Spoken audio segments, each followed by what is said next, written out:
الحمد لله نحمده ونستعينه ونستغفره ونعوذ بالله من شرور أنفسنا ومن سيئات أعمالنا من يهده الله فلا مضل له ومن يضلل فلا هادي له وأشهد أن لا إله إلا الله وحده لا شريك له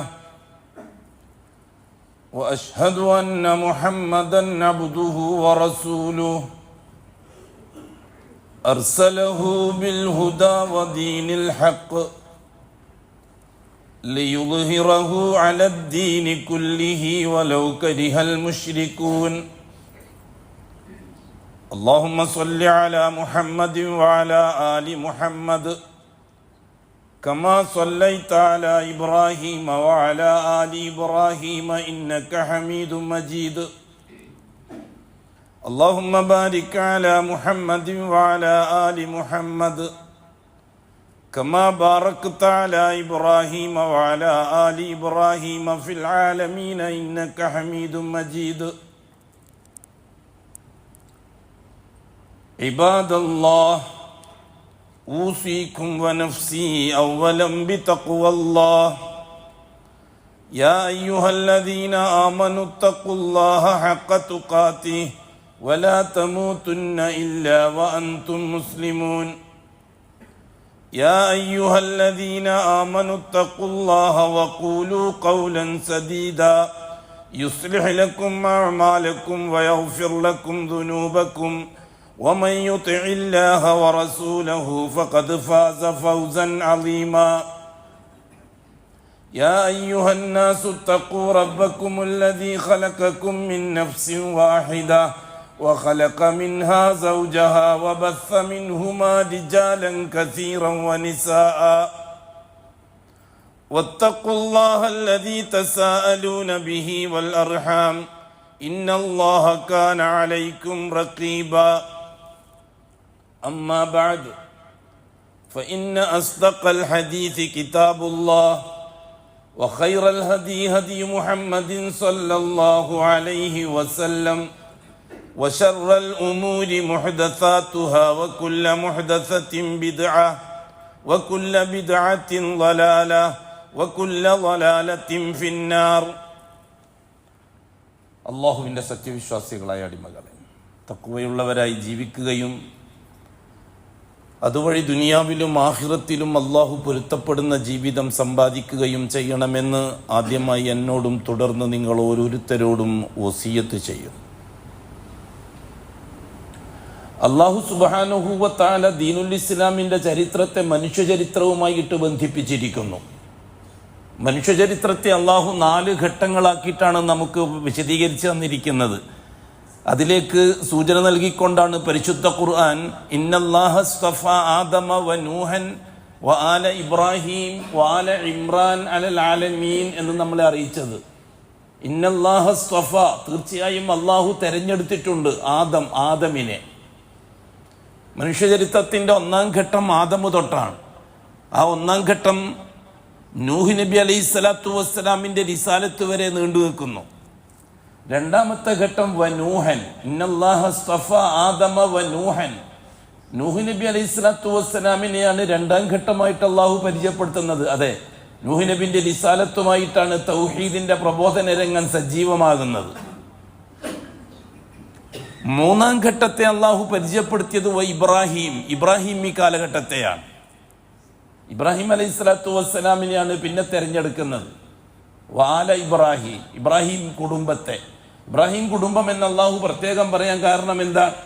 ഇബ്രാഹിം അലൈഹി സ്വലാത്തു വസ്സലാമിൻ്റെ കുടുംബം 2 ചാനലായി തിരിയുന്നു. ഒന്ന് ഇസ്ഹാക്കിൻ്റെ കുടുംബം ഇസ്രായേലികൾ, ഇസ്മായിലിൻ്റെ കുടുംബം അറബികൾ.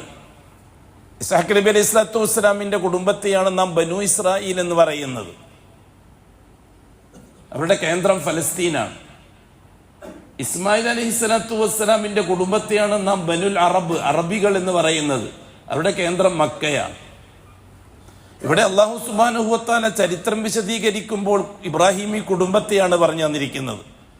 പിന്നെ പറഞ്ഞത് വആല ഇമ്രാൻ, ഇമ്രാൻ കുടുംബത്തെ പ്രത്യേകം എടുത്തു പറഞ്ഞു. മൂസ അലൈഹി സ്വലാത്തു വസ്സലാം തൊട്ട് ഇങ്ങോട്ട് ഈസാ അലൈഹി സ്വലാത്തു വസ്സലാം വരെ ഇസ്ഹാഖ് നബിന്റെ പേരക്കുട്ടികളുമായി ബന്ധപ്പെട്ട ചരിത്ര സംഭവങ്ങളാണ് ആലു ഇമ്രാൻ, ഇമ്രാന്റെ കുടുംബം.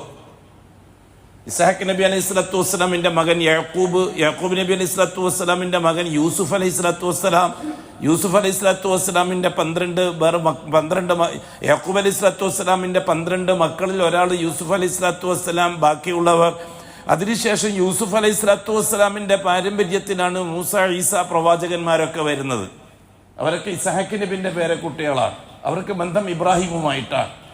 ഇപ്പുറത്ത് അഷ്റഫുൽ ഖൽക്ക് വരെയുള്ള അറബ്യൻ ചരിത്രം വരുന്നത് ഇസ്മായിലി കുടുംബത്തിലാണ്, ബനുൽ അറബ്, അറബികൾ എന്നവരെയാണ് പറയുന്നത്. അപ്പൊ 2 വിഭാഗം, അറബികളും ഇസ്രായേലിയരും. ഇസ്രായേലിയർ ഇസ്ഹാഖ് നബിന്റെ പാരമ്പര്യം, അറബികൾ ഇസ്മായിൽ നബിന്റെ പാരമ്പര്യം. പിന്നീട് അല്ലാഹു സുബ്ഹാനഹു വ തആല ഇസ്ഹാഖി പാരമ്പര്യത്തിൽ കൂടുതൽ പ്രവാചകന്മാർ വന്നു. ഇസ്മായിലി പാരമ്പര്യത്തിൽ ഒറ്റ പ്രവാചകനേ ഉള്ളൂ, അഷ്റഫുൽ ഖൽക്ക് മുഹമ്മദ് മുസ്തഫ സല്ലല്ലാഹു അലൈഹി വസല്ലമ തങ്ങൾ മാത്രം. ഏതാണ്ട് അഷ്റഫുൽ ഇബ്രാഹിം അലൈഹി സ്വലാത്തു വസ്സലാമിന്റെ കാലത്തിന് ശേഷം ഒരു 4500 കൊല്ലം കഴിഞ്ഞിട്ടാണ് അഷ്റഫുൽ ഖൽക്ക് ജനിക്കുന്നത്. ഈ 4500 കൊല്ലത്തിന്റെ ഇടയിൽ 4000 കൊല്ലവും മക്ക കേന്ദ്രമാക്കിക്കൊണ്ട് തൗഹീദും ഇബ്രാഹിമി മില്ലത്തുമായിരുന്നു നിലവിലുണ്ടായിരുന്നത്. 4000 കൊല്ലത്തോളം. അഷ്റഫുൽ ഖൽക്ക് ജനിക്കുന്നതിന്റെ ഒരു 500 കൊല്ലം മുമ്പ്, കൃത്യമായി പറഞ്ഞാൽ അഷ്റഫുൽ ഖൽക്കിന്റെ ഒരു ഉപ്പുപ്പ ഖുസയ്യി എന്നവരുടെ കാലം മുതലാണ് ജാറം കഅബാലയുമായിട്ട് ചേർക്കപ്പെട്ടത്. അതോടുകൂടി വലിയ പ്രശ്നങ്ങൾ ഉണ്ടായി അറബികൾക്കിടയിൽ. ഇബ്രാഹിമി പാരമ്പര്യത്തിൽ അങ്ങനെ ഒരു പരിപാടിയില്ല. അള്ളാഹ്ക്ക് പകരം അള്ളാഹു മാത്രമേ ഉള്ളൂ. അള്ളാഹുവിലേക്ക് അടുക്കാൻ വേണ്ടിയിട്ട് ഇടയാളുകളെ ഉണ്ടാക്കുക എന്നുള്ള രീതി ഇബ്രാഹിമി മില്ലത്തിലില്ല. ഈ 4000 കൊല്ലം നമുക്കത് ശീലവും ഇല്ല. നമുക്ക് അള്ളാഹുവിനെ മാത്രം വിളിച്ച ശീലമേ ഉള്ളൂ. നമ്മുടെ പ്രശ്നത്തിലൊക്കെ ഇടപെടുന്നത് അള്ളാഹുവാണ്. കാരണം മാലിക്കു സമാവാത്തി വല്ലർള് അള്ളാഹുവാണ്. ഇതൊരു പുതിയ പരിപാടി. ആരാണിത്? അതെ, ഖുസയ്യി എന്ന കച്ചവടക്കാരൻ സിറിയയിൽ നിന്ന് വരുമ്പോൾ ഒരു ജാറത്തിന്റെ സാമ്പിളുമായിട്ട് വന്നതാണ്. ബിസിനസിന്റെ ആവശ്യാർത്ഥം മാത്രമാണ്. ഖുസയ്യിന് അതിൽ വിശ്വാസം ഉണ്ടായിട്ടൊന്നുമല്ല. അന്ന് അറബികളെ പറഞ്ഞ് സമാധാനിപ്പിച്ചത് എന്താണ്? നമ്മൾ യമനിലേക്കും സിറിയയിലേക്കും ഒക്കെ കച്ചവടത്തിന് പോകുന്ന വ്യാപാര സംഘങ്ങളാണ് മക്കക്കാര്. അവരെ തൃപ്തിപ്പെടുത്തിയാൽ നമ്മുടെ ബിസിനസ്സിന് മാറ്റുകൂടും. അതുകൊണ്ട് സിറിയക്കാർക്ക് ഇതൊരു ശീലമുണ്ട്. അള്ളാഹുവിലേക്ക് അടുക്കാൻ വേണ്ടി അള്ളാഹു അല്ലാത്ത മഹാന്മാരെയും ഔലിയാക്കളെയും അമ്പിയാക്കളെയും ഒക്കെ ഇടയ്ക്ക് നിർത്തിയിട്ട് ശുപാർശകരോ ഇടയാളുകളോ തവസ്സുൽ ഇസ്തിഗാസ മുതലായ കാര്യങ്ങളൊക്കെ സിറിയൻ സമൂഹത്തിന് ശീലമുണ്ട്. അവരുടെ ശീലത്തിനനുസരിച്ച്, അവരുടെ വിശ്വാസത്തിനനുസരിച്ച് നമ്മൾ നിന്നു കൊടുത്താൽ നമ്മുടെ ബിസിനസ് കൊഴുക്കും. ഇന്നും അങ്ങനെ തന്നെയാണ് കാര്യങ്ങൾക്കൊട്ടും മാറ്റം വന്നിട്ടില്ല. ഇന്നും ഷീഈ സമൂഹത്തിലമാകുന്ന ഭൂരിപക്ഷത്തെ ഈ സലഫി സമൂഹം സപ്പോർട്ട് ചെയ്യുന്ന ബിസിനസിന്റെ പേരിൽ, കുടുംബബന്ധത്തിന്റെ പേരിൽ, ചാരിറ്റിയുടെ പേരിൽ, രാഷ്ട്രീയത്തിന്റെ പേരിൽ പഴയ ജാഹിലിയ കാലം അത് തന്നെയായിരുന്നു. ആയിരക്കണക്കിന് കൊല്ലം പഴക്കമുള്ളൊരു സമ്പ്രദായമാണത്. സലഫികൾ പോലും കുറച്ചൊക്കെ ഒരു ബഹുസ്വരത പരിഗണിച്ചുകൊണ്ട് മുന്നോട്ട് പോയാൽ മതി എന്നുള്ളത് ജഹാലത്തിന്റെ വാക്കാണ്. സിറിയക്കാര് തുടങ്ങി വെച്ച ജഹാലത്താണത്. ബിസിനസ് ആവശ്യാർത്ഥം, അതേ ബിസിനസ് നടക്കണം, കല്യാണത്തിന്റെ പന്തലിൽ ആള് കൂടണം, അതേപോലെ തന്നെ മറ്റു മാർക്കറ്റുകളൊക്കെ സജീവമാകണം. അതിൽ 98% വരുന്ന ഈ ഭൂരിപക്ഷത്തെ തൃപ്തിപ്പെടുത്തിയെങ്കിലേ നടക്കുകയുള്ളൂ. കാരണം ഇവിടെ ഉറൂസ് ഉത്സവം, അമ്പലത്തിലെ ഉത്സവം, ചർച്ചിലെ ഉത്സവം ഇതൊക്കെ വന്നെങ്കിലേ ബിസിനസ്സുകാർക്ക് ബിസിനസ് ഉള്ളൂ. തൗഹീദും പറഞ്ഞ് നടന്നാൽ ബിസിനസ് ഉണ്ടാവില്ല. ഹലാലായ മുതൽ കുറച്ച് സമ്പാദിക്കാനേ പറ്റുള്ളൂ തൗഹീദിന്റെ അഹ്ലിയാർക്ക്. ബാക്കിയുള്ളവർക്ക് ലോൺ എടുക്കുന്നെങ്കിൽ ലോൺ എടുക്കാം, ഉത്സവത്തിനൊക്കെ കച്ചവടം പൊടി പൊടിക്കാം, ഉറൂസിന് കച്ചവടം പൊടി കൊടുക്കാം. ഇതൊക്കെ പഴയ സിറിയൻ സമ്പ്രദായത്തെ ഖുസയ്യി എന്ന അഷ്റഫുൽ ഖൽക്കിന്റെ 5ാമത്തെ ഉപ്പാപ്പ മക്കയിലേക്ക് കഅബയിലേക്ക് പറിച്ചു നട്ടത് ബിസിനസ് മാത്രം ലക്ഷ്യമാക്കിക്കൊണ്ട ഒരാദർശം എന്ന നിലക്കല്ല. ആദർശം അവർ ഇബ്രാഹിമി മില്ലത്തിന് തന്നെയാണ് ഫോളോ ചെയ്തുകൊണ്ടിരുന്നത്. ലാ ഇലാഹ ഇല്ലല്ലാഹ് ഇബ്രാഹിം റസൂലുള്ളാഹ്. അതേപോലെ തന്നെ ശരീഅത്തു ഇബ്രാഹിം അലൈഹിസ്സലാത്തു വസ്സലാം, ഇബ്രാഹിം അലൈഹിസ്സലാത്തു വസ്സലാമിന്റെ ശരീഅ. അപ്പൊ ഖുറൈശികൾക്ക് പരിചയമില്ലാത്ത ഏർപ്പാടാണ് ജാറ സമ്പ്രദായം. അതുകൊണ്ട് തന്നെ അത് സ്ഥിരപ്പെടുത്താൻ വേണ്ടിയായിട്ട് പിന്നെ അവർ മെനക്കെട്ടുകൊണ്ടിരുന്നത്. ഖുസയ്യിന് ശേഷം വന്ന ഉപ്പാപ്പുമാര് ഏതാണ്ട് അബ്ദുൽ മുത്തലിബ്, ഹാഷിം, അബ്ദുമനാഫ് വരെ. ഖുസയ്യിന്റെ മകനാണ് അബ്ദുമനാഫ്, അബ്ദുമനാഫിന്റെ മകനാണ് ഹാഷിം, ഹാഷിമിന്റെ മകനാണ് അബ്ദുൽ മുത്തലിബ്, അബ്ദുൽ മുത്തലിബിന്റെ മകനാണ് അബ്ദുല്ലാന്റെ മകനാണ് അഷ്റഫുൽ ഖൽഖായ മുഹമ്മദ് മുസ്തഫ സല്ലല്ലാഹു അലൈഹി വസല്ലം. ഇവരുടെ കാലഘട്ടത്തിലൊന്നും യഥാർത്ഥത്തിൽ അങ്ങനെ ഒരു സമ്പ്രദായം ഉണ്ടായിരുന്നില്ല. വെറും ബിസിനസ് മാത്രമായിരുന്നു ജാറങ്ങൾ. അഷ്റഫുൽ ഖൽക്ക് ജനിക്കുന്ന സന്ദർഭം, അഷ്റഫുൽ ഖൽക്കിന് നൂബത്ത് കിട്ടുന്ന സന്ദർഭത്തിൽ ജാറത്തിലെ പൂജാരി അബൂലഹബായിരുന്നു. കാരണം ഖുറൈശികൾ ഹാഷിം കുടുംബക്കാരാണ് കഅബാലയത്തെ പരിപാലിക്കുന്നത്. അബ്ദുമനാഫിന്റെ കുടുംബത്തിന്റെ ഉത്തരവാദിത്തത്തിൽ പെട്ടതാണത്. അബൂജഹൽ മഖ്സൂമി ഗോത്രത്തിൽപ്പെട്ട ആളാണ്. അതുകൊണ്ട് തന്നെ അബ്ദുമനാഫിന്റെ മകൻ ഹാഷിമിന്റെ കുടുംബത്തോട് വലിയ പോരാട്ടമാണ് അവർ. ഹാഷിമിന്റെ കുടുംബം കഅബാലയത്തിന്റെ കാവൽക്കാർ എന്ന രീതിയിലാണ് അറിയപ്പെടുന്നത്. അത് തട്ടിയെടുക്കാൻ മഖ്സൂമി ഗോത്രക്കാർ മെനക്കെട്ടു. മഖ്സൂമി ഗോത്രത്തിന്റെ തലവനാണ് അബൂജഹൽ. പക്ഷെ നടന്നില്ല. ഹാഷിമിന്റെ പാരമ്പര്യത്തിൽ അബ്ദുൽ മുത്തലിബിന്റെ കയ്യിൽ തന്നെയാണ് കഅബാലയത്തിന്റെ ഉത്തരവാദിത്തം വന്നത്. ആ പാരമ്പര്യത്തിലാണ് മുഹമ്മദ് മുസ്തഫ സല്ലല്ലാഹു അലൈഹി വസല്ലം തങ്ങൾ ജനിക്കുന്നത്. അതുകൊണ്ട് തന്നെ അഷ്റഫുൽ ഖൽക്കിന്റെ ഹാഷിം കുടുംബക്കാര് ഈ പറയപ്പെട്ട സമ്പ്രദായങ്ങളോട് യോജിച്ചിരുന്നില്ല. അബൂലഹബിന് പൈസ ഉണ്ടാക്കാനുള്ള ഒരു ഏർപ്പാട് മാത്രമാണ് കഅബാലയത്തിന് ചുറ്റും സ്ഥാപിച്ചിരിക്കുന്ന ജാറങ്ങൾ. വർഷത്തിൽ ഉത്സവങ്ങൾ ഉണ്ടാവും. ആൾക്കാർ യമനിൽ നിന്ന്, സിറിയയിൽ നിന്ന്, അതുപോലെ രാജ്യങ്ങളിൽ നിന്നെല്ലാം ടൂറിസ്റ്റുകളായിട്ട് വരും ജാറത്തിലേക്ക്. നമ്മുടെ നാട്ടിലൊക്കെ മാലിക് ദിനാറിലൊക്കെ വരുന്ന മാതിരി. അതിന് നേതൃത്വം അബൂലഹബായിരുന്നു. അബൂലഹബ് ആ കെയറോഫിൽ കോടികൾ സമ്പാദിച്ച പണക്കാരനായിരുന്നു. ആ ഹുങ്ക് പിന്നീട് കാണിക്കുന്നുണ്ട്. അബൂലഹബ് കോടികൾ സമ്പാദിച്ചു അബൂലഹബ് ജാറത്തിലൂടെ. അഷ്റഫുൽ ഖൽക്ക് സല്ലല്ലാഹു അലൈഹി വസല്ലം സഫാ മലയിൽ എല്ലാരെയും വിളിച്ചു കൂട്ടിയിരുത്തിയിട്ട് തൗഹീദ് പറഞ്ഞപ്പോൾ പൊട്ടിത്തെറിച്ചത് അബൂലഹബായിരുന്നു. ആ കൂട്ടത്തിൽ അബൂ താലിബ് ഉണ്ടായിരുന്നു, അബ്ബാസ് ഉണ്ടായിരുന്നു, ഹംസ ഉണ്ടായിരുന്നു. ഇതെല്ലാം അഷ്റഫുൽ ഖൽക്കിന്റെ കുടുംബക്കാരാണ്. അബൂലഹബ് പൊട്ടിത്തെറിക്കാൻ കാരണം എന്താണ്? ഇന്നത്തെ ഷീഈ മൊല്ലമാര് പൊട്ടിത്തെറിക്കുന്നത് പോലെ, മഹല്ല് കമ്മിറ്റി പൊട്ടിത്തെറിക്കുന്നത് പോലെ, ജാറ കമ്മിറ്റി അവരുടെ നേതാവ് അബൂലഹബാണ്. നമ്മുടെ ഈ പറയുന്ന കാളിമാരുടെയും കത്തിയുമാരുടെയും ഒക്കെ നേതാവ് അബൂലഹബാണ്. അബൂലഹബിന്റെ പാരമ്പര്യക്കാരാണ് അവരെ നാം ഇസ്ലാമിലേക്ക് ക്ഷണിക്കുന്നു. ഖത്തീബുമാരെ, മുദരിസുമാരെ, അതേപോലെ തന്നെ പള്ളി കമ്മിറ്റി ഭാരവാഹികളെ, അതേപോലെ തന്നെ മഹല്ല് ഭാരവാഹികളെ, മഹല്ല് നിവാസികളെ നമ്മൾ ഇസ്ലാമിലേക്ക് ക്ഷണിക്കുന്നു. അഷ്റഫുൽ ഖൽക്ക് ക്ഷണിച്ചതുപോലെ. അഷ്റഫുൽ ഖൽക്ക് ക്ഷണിച്ചത് പാരമ്പര്യ മുസ്ലിമീങ്ങളെയാണ്. ഹിന്ദുക്കളെയും ക്രിസ്ത്യാനികളെ അല്ല റസൂലുള്ളാഹി തങ്ങൾ ദഅവത്ത് ചെയ്തത്. ഇബ്രാഹിമി പാരമ്പര്യത്തിൽ മുസ്ലിമീങ്ങളായി ജീവിക്കുന്ന, കൃത്യമായി നിസ്കരിക്കുന്ന, കൃത്യമായി നോമ്പ് നോക്കുന്ന, കൃത്യമായി വർഷാവർഷം ഹജ്ജ് ചെയ്യുന്ന, ഇടക്കിടക്കൊക്കെ ഉംറക്ക് പോകുന്ന ആ സമൂഹത്തെയാണ് അഷ്റഫുൽ ഖൽക്ക് ദഅവത്ത് ചെയ്യുന്നത് ഇസ്ലാമിലേക്ക്.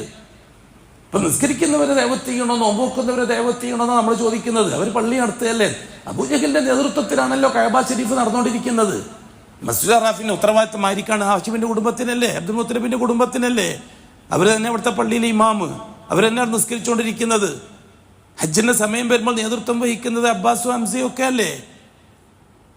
അവരെ വിളിക്കാൻ പാടില്ല. ഇന്ത്യയിലേക്ക് വന്നിട്ട് ഹിന്ദുക്കളെ വിളിച്ചാൽ മതി മുഹമ്മദ് നബി എന്ന് പറഞ്ഞാൽ ന്യായമാവുമോ?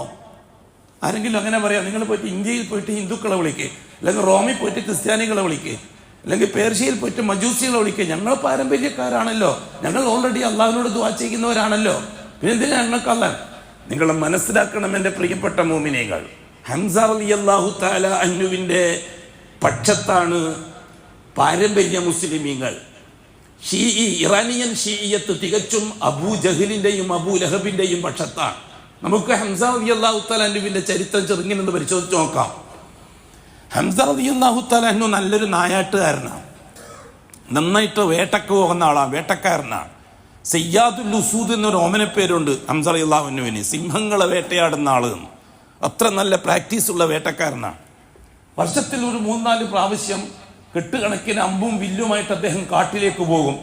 അതായത് അറേബ്യൻ മരുഭൂമിയുടെ പരിസരത്തേക്ക് പോകും. നല്ല വന്യമൃഗങ്ങളൊക്കെ ഉള്ള സ്ഥലമാണ്. അങ്ങനെ ദിവസങ്ങളോളം, ആഴ്ചകളോളം വേട്ട ചെയ്ത് മൃഗങ്ങളെയൊക്കെ പിടിച്ചതൊരു ഹോബിയാണ് അദ്ദേഹത്തിന്. അഷ്റഫുൽ ഖൽക്കിന്റെ മൂത്താപ്പ ഹംസക്ക് അതൊരു ഹോബിയാണ്, അദ്ദേഹത്തിന് ഒരു രസമാണ്. സിംഹം ചെന്നാ ഇതൊന്നും അദ്ദേഹത്തിന് വലിയ വിഷയമല്ല. പിന്നീട് അൽഹംദുലില്ലാ അസദുല്ലാ എന്നുള്ള പേര് വേറെ വന്നു, അള്ളാഹുവിന്റെ വക, അള്ളാഹുവിന്റെ സിംഹം എന്നുള്ള നിലക്ക്. അത് വേറെ കാര്യം. ഹംസ റളിയല്ലാഹു തആല അൻഹു ഈ സാമഗ്രികളൊക്കെ ആയി, വില്ലും അമ്പുമൊക്കെ ആയി വേട്ടക്ക് പോയ ആ സന്ദർഭത്തിൽ ഒരു ദിവസം അഷ്റഫുൽ ഖൽക്ക് സഫാ മലയുടെ ഓരത്ത് നിൽക്കുകയായിരുന്നു.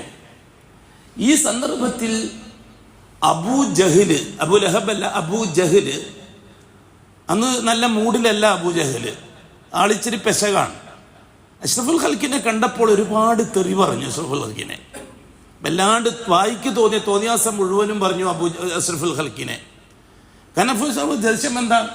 ഈ കഅബാലയത്തിലെ വരുമാനം കുറഞ്ഞിരിക്കുകയാണ് മുഹമ്മദ് നബി വന്നതിന് ശേഷം. അറബികളായ ജനങ്ങൾ ആകെ അത്ര ആളുള്ളത് 2000-3000 ആൾക്കാരാണ് മക്കത്ത് മൊത്തത്തിലുള്ളത്. അതിൽ നിന്നാണ് കുറേശ്ശെ 40-ാമത്തെ ആളാണ് ഉമർ റളിയല്ലാഹു അൻഹു. ഉമർ റളിയല്ലാഹു അൻഹു ഇസ്ലാമിലേക്ക് വരുന്നത് ഹിജ്റയുടെ 7-ാം കൊല്ലമാണ്. എന്നുവെച്ചാൽ അഷ്റഫുൽ ഖൽക്ക് 7 കൊല്ലം മെനക്കെട്ടിട്ട് കിട്ടിയത് 40 ആളാണെന്ന് മനസ്സിലാക്കണം. എന്നാ ഈ മെമ്പർഷിപ്പ് പിരിക്കുന്ന മാതിരിയല്ല. മെമ്പർഷിപ്പ് കൊടുത്താൽ പൈസയും വാങ്ങി മെമ്പർഷിപ്പും കീശിലിട്ട ഞാനും സലഫിയാന്ന് നടക്കാൻ ബുദ്ധിമുട്ടൊന്നുമില്ല. അഷ്റഫുൽ ഖൽക്ക് 7 കൊല്ലം നുബുവത്തും റിസാലത്തും വെച്ച് നടന്നിട്ടാണ് 40 ആളെ കിട്ടിയത്. 40-ാമത്തെ ആളാണ് ഉമർ റളിയല്ലാഹു അൻഹുവിന്റെ ചരിത്രം. അപ്പൊ 7 കൊല്ലം കൊണ്ട് കിട്ടിയത് വെറും 40 ആൾ. നമുക്ക് ആള് കൂടണം. ആളെ കൂടാൻ എന്ത് തോന്നിവാസോ, ചാരിറ്റി ആയാലും ശരി, അത് പെണ്ണുങ്ങളെ യോഗ ആയാലും ശരി, രാഷ്ട്രീയക്കാരെ യോഗ ആയാലും ശരി, അടുക്കള യോഗ ആയാലും ശരി, അതേപോലെ തന്നെ മറ്റേതെങ്കിലും യോഗ ആയാലും ശരി, പെണ്ണുങ്ങളെയും പിള്ളേരെയും ആൾക്കാരൊക്കെ വിളിച്ചു കൂട്ടി വയറുമുറിച്ച് തിന്നാനും കൊടുത്തിട്ട് ആളെ കൂട്ടി കൊടുക്കണം. ഇവാണ് ഇപ്പം ദൈവത്തിന്റെ രീതി എന്നാണ് പറഞ്ഞു വരുന്നത്. റസൂലുള്ളാഹി തങ്ങൾക്ക് ആ ശീലമില്ല. അഷ്റഫുൽ ഖൽക്ക് നല്ല സ്റ്റാൻഡേർഡ് കൂടി തന്നെ അള്ളാഹുവിന്റെ ദർബാർ പരിചയപ്പെടുത്തി കൊടുക്കുകയാണ്. ഹംസ റളിയല്ലാഹു തആല അൻഹു പോയ ഈ അവസരത്തിൽ അബൂലഹബ് ഒറ്റക്ക് കിട്ടിയപ്പോൾ അഷ്റഫുൽ ഖൽക്കിനെ വല്ലാണ്ടങ്ങ് തെറി പറഞ്ഞു. കയ്യിൽ കിട്ടിയ മാരകായുധങ്ങൾ ഉപയോഗിച്ച് അഷ്റഫുൽ ഖൽക്കിനെ ആക്രമിക്കുകയും ചെയ്തു. ആരും തടഞ്ഞു വെച്ചില്ല. അന്ന് ഹാഷിം കുടുംബത്തിൽ ആരും അവിടെ ഉണ്ടായിരുന്നില്ല. ഉണ്ടെങ്കിൽ അബൂലഹബിന്റെ കഥ കഴിഞ്ഞേനെ, അബൂജഹലിന്റെ കഥ കഴിഞ്ഞേനെ. ഹാഷിം കുടുംബത്തിൽ അബ്ദുൽ മുത്തലിബിന്റെ മക്കൾ ആരും ഒന്നാടെ ഉണ്ടായിരുന്നില്ല. ഹംസ റളിയല്ലാഹു അൻഹു ഉണ്ടെങ്കിൽ പിറകെ വരുന്നുണ്ട് കഥ. ആരും നോക്കിയില്ല. ഒരുപാട് ചീത്ത പറഞ്ഞ് ബാക്കി തോന്നിയ പുലഭ്യം മുഴുവനും പറഞ്ഞ് ആക്രമിക്കുകയും ചെയ്ത് അബൂജഹലിന്റെ വഴിക്ക് പോയി. അഷ്റഫുൽ ഖൽക്ക് അനങ്ങിയില്ല, മിണ്ടിയില്ല, പ്രതികരിച്ചില്ല. അടി കൊണ്ടു, ചീത്ത കേട്ടു. ആ നിന്നയിടത്ത് നിന്നു അഷ്റഫുൽ ഖൽക്ക്. അത് ദൈവത്തിന്റെ ദായികളെ പാരമ്പര്യമാണ്. നമ്മളെ മാതിരി സ്റ്റേജ് കെട്ടിയിട്ട് ചീത്ത പറയുന്ന പരിപാടിയൊന്നും അന്ന് റസൂലുള്ളാഹി തങ്ങൾ പഠിപ്പിച്ചു തന്നിട്ടില്ല. തെറ്റിക്കഴിഞ്ഞാൽ ഞാൻ പണ്ട് പറഞ്ഞിട്ടുണ്ടായിരുന്നു, അതിന്റെ കഷ്ടം വെച്ചിട്ട് പലരും ചെയ്യും. മുട്ട പോലെയാണ് മുജാഹിദുകൾ എന്ന്. നല്ലതാണെങ്കിൽ മുട്ട പോലത്തെ സാധനം വേറെ ഇല്ല. മുട്ടയെങ്ങാനും കെട്ട ഒരു വസ്തുവിനും കൊള്ളൂല എന്ന് പണ്ടേ നമ്മൾ പറഞ്ഞിട്ടുണ്ട്. അതെല്ലാം കൂടി കെട്ടുമാറ്റിതാ മുജാഹിദുകൾ മുട്ട കെട്ട പോലെയാണെന്ന് പറഞ്ഞു ജോലിന്ന് പറഞ്ഞിട്ട് കുറേ കൊല്ലം. ഇല്ല, ഞാൻ പറഞ്ഞത് ഇങ്ങനെയാണ്. 10 കൊല്ലം മുമ്പ്, 10-12 കൊല്ലം മുമ്പ്. മുട്ട നല്ലതാണെങ്കിൽ ഇത്ര നല്ല സാധനം പറയില്ല. ശരിയാണ്. അള്ളാഹുവിന്റെ ദർബാറുമായി അടുക്കാൻ ഈ സമൂഹത്തെ പോലെ പറ്റിയൊരു സമൂഹം ഇന്ന് ലോക ചരിത്രത്തിൽ ഇല്ല കൂട്ടരെ. 350 കോടി മുസ്ലിമീങ്ങളുടെ കൂട്ടത്തിൽ 95% ജാറത്തിന്റെ പക്കത്താണ്. ആകെയുള്ളത് അള്ളാഹുവിന്റെ ദർബാറുമായി ബന്ധപ്പെട്ട ഈ 3-4% മാത്രമാണ് ലോകം മൊത്തത്തിൽ. കാസർഗോഡ് മുതൽ ഫലസ്തീൻ വരെയാണ് കൂട്ടി നോക്കിയാൽ. എന്നിട്ടും അവരാണ് ലോകത്ത് ചരിത്രത്തിൽ ഒന്നാമത്. എല്ലാവർക്കും ചിന്ത അവരാണ്. പടിഞ്ഞാറുകാരനും നോക്കുന്നത് അവരെയാണ്, പാശ്ചാത്യക്കാരൻ നോക്കുന്ന അവരെയാണ്, അതേപോലെ തന്നെ ആഫ്രിക്കൻ അമേരിക്കൻ സാമ്രാജ്യ ശക്തികൾ നോക്കുന്ന അവരെയാണ്, മിഡിൽ ഈസ്റ്റുകാർ നോക്കുന്നതും അവരെയാണ്, പശ്ചിമേഷ്യക്കാർ നോക്കുന്നതും അവരെയാണ്, ഇന്ത്യക്കാർ നോക്കുന്നതും അവരാകെ 2% ഉള്ളൂ. ഇവരെല്ലാം കൂടി മെനക്കെട്ട് കഴിഞ്ഞാൽ പൊടിയാക്കാവുന്നതിലുള്ളൂ. പക്ഷെ പേടി സെൽഫികളെ എന്താ കാര്യം? അവരുടെ കയ്യിൽ ഒന്നുമില്ല. ഒരു രാജ്യം അവരുടെ കയ്യിലില്ല, ആയുധം അവരുടെ കയ്യിലില്ല, പട്ടാളം അവരുടെ കയ്യിലില്ല, പോലീസ് അവരുടെ കയ്യിലില്ല. സ്വന്തം നാട്ടിൽ കബറടക്കാൻ ഒരു സ്ഥലം പോലും അവർക്കില്ല. സെൽഫികൾക്ക് സ്വന്തം നാട്ടിൽ, ജനിച്ച നാട്ടിൽ കബറടക്കാൻ ഒരു കബറടം പോലും ഇല്ല. എന്നിട്ടും സമൂഹം പറഞ്ഞു ദാ വരുന്നേ. അത് അള്ളാഹ് നിങ്ങളെ കൊണ്ട് പേടിപ്പിക്കുന്നതാണ്. ആകാശത്തിൽ ദർബാറുമായിട്ട് ബന്ധപ്പെടാൻ യോഗ്യതയുള്ള ഒരു ന്യൂനപക്ഷമാണ് ഇവര്. ഇനി 98% അറിയാം. അത് പുറത്തു പറയില്ല എന്ന് മാത്രമേ ഉള്ളൂ, ബിസിനസിന്റെ പേരില്. അതുകൊണ്ടാണ് ആ പേടി. അതുകൊണ്ടാണ് അത് ഇല്ലായ്മ ചെയ്യാൻ വേണ്ടി അവർ മെനക്കിടുന്നത്. ബഹുമാനപ്പെട്ട റസൂലുള്ളാഹി സ്വല്ലല്ലാഹു അലൈഹി വസല്ലം തങ്ങളും ഏതാണ്ട് മിനിറ്റുകളോളം നീണ്ടുന്ന അബൂജഹലിന്റെ ചീത്ത ഊക്ക് മുഴുവനും കേട്ടു. അബൂജഹൽ വീട്ടിലേക്ക് പോയി. ഹംസ റളിയല്ലാഹു തആല അൻഹു, അത് ഞാൻ പറഞ്ഞല്ലോ, മുസ്ലിം ആയിട്ടില്ല, ജഡ്പൊട്ടിന്റെ ആളാണ്. ഹംസ റളിയല്ലാഹു തആല അൻഹു, നമുക്ക് റളിയല്ലാഹു തന്നെ വിളിക്കാം, കാരണം പിന്നീട് വന്ന അവസ്ഥ വെച്ചുകൊണ്ട്. തിരിച്ച് നായാടും കഴിഞ്ഞ് വന്ന് നേരെ ഖുറൈശികൾക്കൊരു സ്വഭാവമുണ്ട്. അവരെവിടെ പോയിട്ട് വന്നാലും ആദ്യം തവാഫ ചെയ്യുക. ഖുറൈശികൾ അബൂജഹലായാലും ഉത്തബത്തായാലും ഷൈബത്തായാലും എവിടെ പോയിട്ട് വന്നാൽ കച്ചവടമെല്ലാം കഴിഞ്ഞ് വന്നാൽ നേരെ മക്കത്തെ കഅബത്തിലേക്കാണ് വരിക. എന്നിട്ട് തവാഫ് ചെയ്തിട്ടേ വീട്ടിലേക്ക് പോവുള്ളൂ. ഇന്നും അങ്ങനെ തന്നെ. ഇസ്ലാമിന്റെ സുന്നത്തും അങ്ങനെ തന്നെ. മക്കയിൽ ആര് പോയാലും ആദ്യം ചെയ്യേണ്ടത് തവാഫാണ്. റസൂലുള്ളാഹി തങ്ങൾ അത് ക്യാൻസലാക്കിയിട്ടില്ല. കാരണം അവർ ഇബ്രാഹിമി മില്ലത്ത് അനുസരിച്ച് അമൽ ചെയ്യുന്നു. അത് മുഹമ്മദി മില്ലത്ത് അത് ഓക്കെ ആക്കി, അത് അംഗീകരിച്ചു കൊടുത്തു.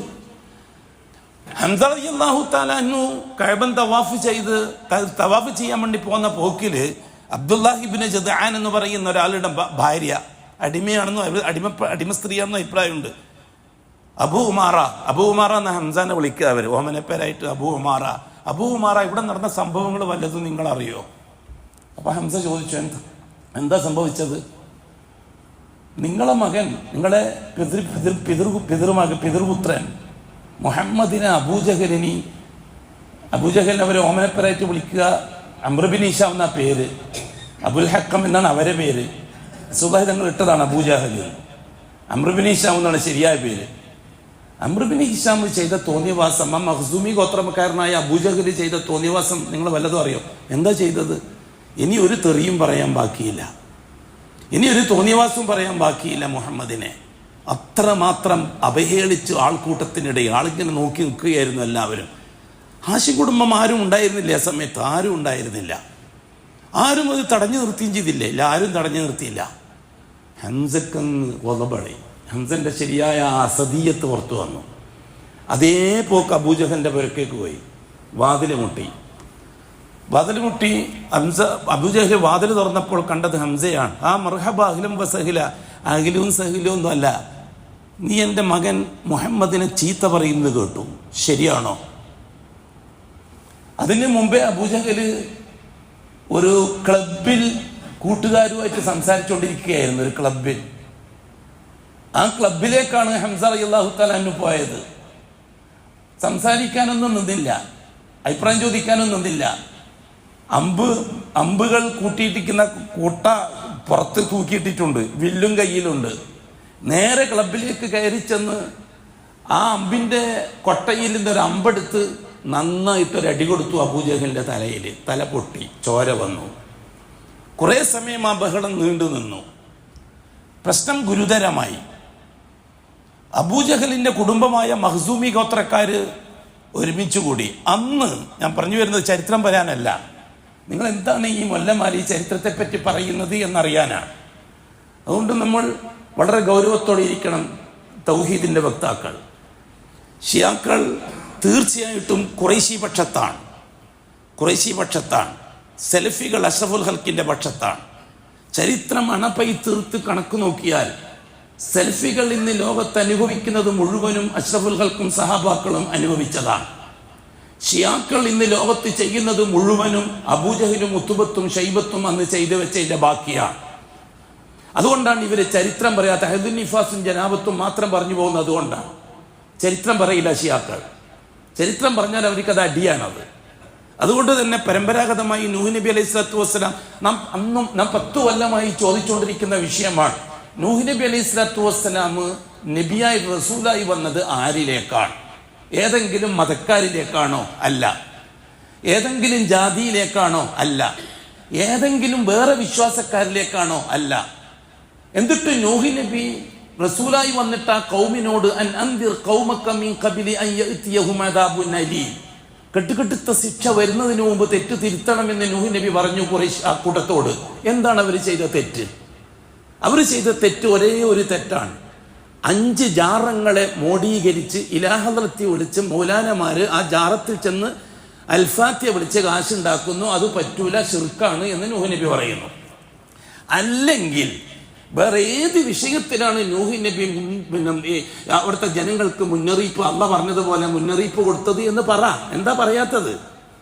നൂഹ് നബിന്റെ കാലഘട്ടത്തിൽ ചരിത്രത്തിൽ വേറെ എന്തെങ്കിലും ഉണ്ടെങ്കിൽ അത് പറ. ഇന്നത്തെ ഹിന്ദുക്കളെ പോലെ, അല്ലെങ്കിൽ ക്രിസ്ത്യാനികളെ പോലെ, അല്ലെങ്കിൽ ജൂതന്മാരെ പോലെ, അല്ലെങ്കിൽ മജൂസികളെ പോലെ, അല്ലെങ്കിൽ കമ്മ്യൂണിസ്റ്റുകളെ പോലെ, അതുപോലെയുള്ള ഇസക്കാരോ മതക്കാരോ അന്ന് ആ കാലഘട്ടത്തിലുണ്ട്. അവരിൽ ചേർന്നവരോടാണ് നൂഹ് നബി പറഞ്ഞത് എന്ന് പറയുന്നത് ചരിത്രം പറഞ്ഞതാ. അങ്ങനെ എന്തെങ്കിലും കാലത്തുണ്ടെങ്കിൽ പറഞ്ഞതാ. ഇവിടെ നൂഹ് നബി അള്ളാഹു പറഞ്ഞത് ഇന്നാ അർസൽനാ നൂഹൻ ഇലാ ഖൗമിഹി അൻ അൻദിർ ഖൗമക മിൻ ഖബലി അൻ യഅതിയഹും അദാബുൻ അലീം. കെട്ടുകെട്ടുത്ത ശിക്ഷ വരുന്നതിന് മുമ്പ് തെറ്റ് തിരുത്താൻ അവരോട് പറയണം എന്നാണ് എന്നോട് നൂഹ് നബി അള്ളാഹു തആല നൂഹ് നബിയെ പറഞ്ഞിരിക്കുന്നത്. പോകാൻ എന്ത് തെറ്റാണ് അവർ തിരുത്തേണ്ടത്? വല്ലാഹി 5 ജാറവും ആ ജാറവുമായിട്ട് ബന്ധപ്പെട്ട ഏർപ്പാടുകളും അല്ലാതെ വേറെ ഒന്നും അവർ തിരുത്താനില്ല. അവർ കൃത്യമായ നിസ്കാരക്കാരായിരുന്നു, കൃത്യമായി നോമ്പ് വെക്കുന്നവരായിരുന്നു, പള്ളിയുണ്ട്, ഇമാമുണ്ട്, ഖത്തീബുണ്ട്, എല്ലാ ഏർപ്പാടുകളുണ്ട്, ആഖിറത്തിന് വേണ്ടി ജീവിക്കുന്നവരായിരുന്നു. അവരൊക്കെ നല്ല മോടിയും താടിയുമുള്ളവരായിരുന്നു. അവരൊക്കെ ദിക്റും തസ്ബീഹും ചെയ്യുന്നവരായിരുന്നു. അവരാകെ ചെയ്തത് എന്താ?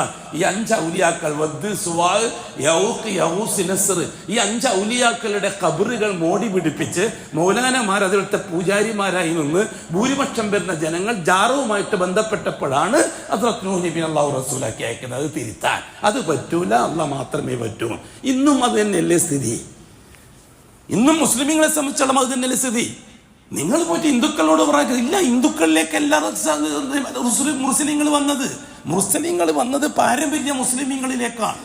നൂഹി റിസാലത്ത് ആദം അലൈഹിസ്സലാത്തു വസ്സലാമിന്റെ ശരീഅത്തനുസരിച്ച പാരമ്പര്യക്കാരിലേക്ക്, ഇബ്രാഹിമി റിസാലത്ത് നൂഹി നബിന്റെ പാരമ്പര്യത്തിലുള്ള പാരമ്പര്യക്കാരിലേക്ക്, മൂസാ റിസാലത്ത് ഇബ്രാഹിമി ശരീഅത്തനുസരിച്ച് ജീവിക്കുന്നവരിലേക്ക്, ഈസാ റിസാലത്ത് മൂസാ ശരീഅത്തനുസരിച്ച് ജീവിക്കുന്നവരിലേക്ക്, മുഹമ്മദി റിസാലത്ത് ഇബ്രാഹിമി ശരീഅത്തനുസരിച്ച് ജീവിക്കുന്നവരിലേക്ക്. ഇവിടെ ഏതെങ്കിലും ഒരു റസൂല് ഇവിടുത്തെ ഹിന്ദു മതക്കാരെ പോലത്തെ മതക്കാരിലേക്ക് വന്നു നിങ്ങൾക്ക് ചരിത്രമായി തെളിയിക്കാൻ പറ്റുമോ?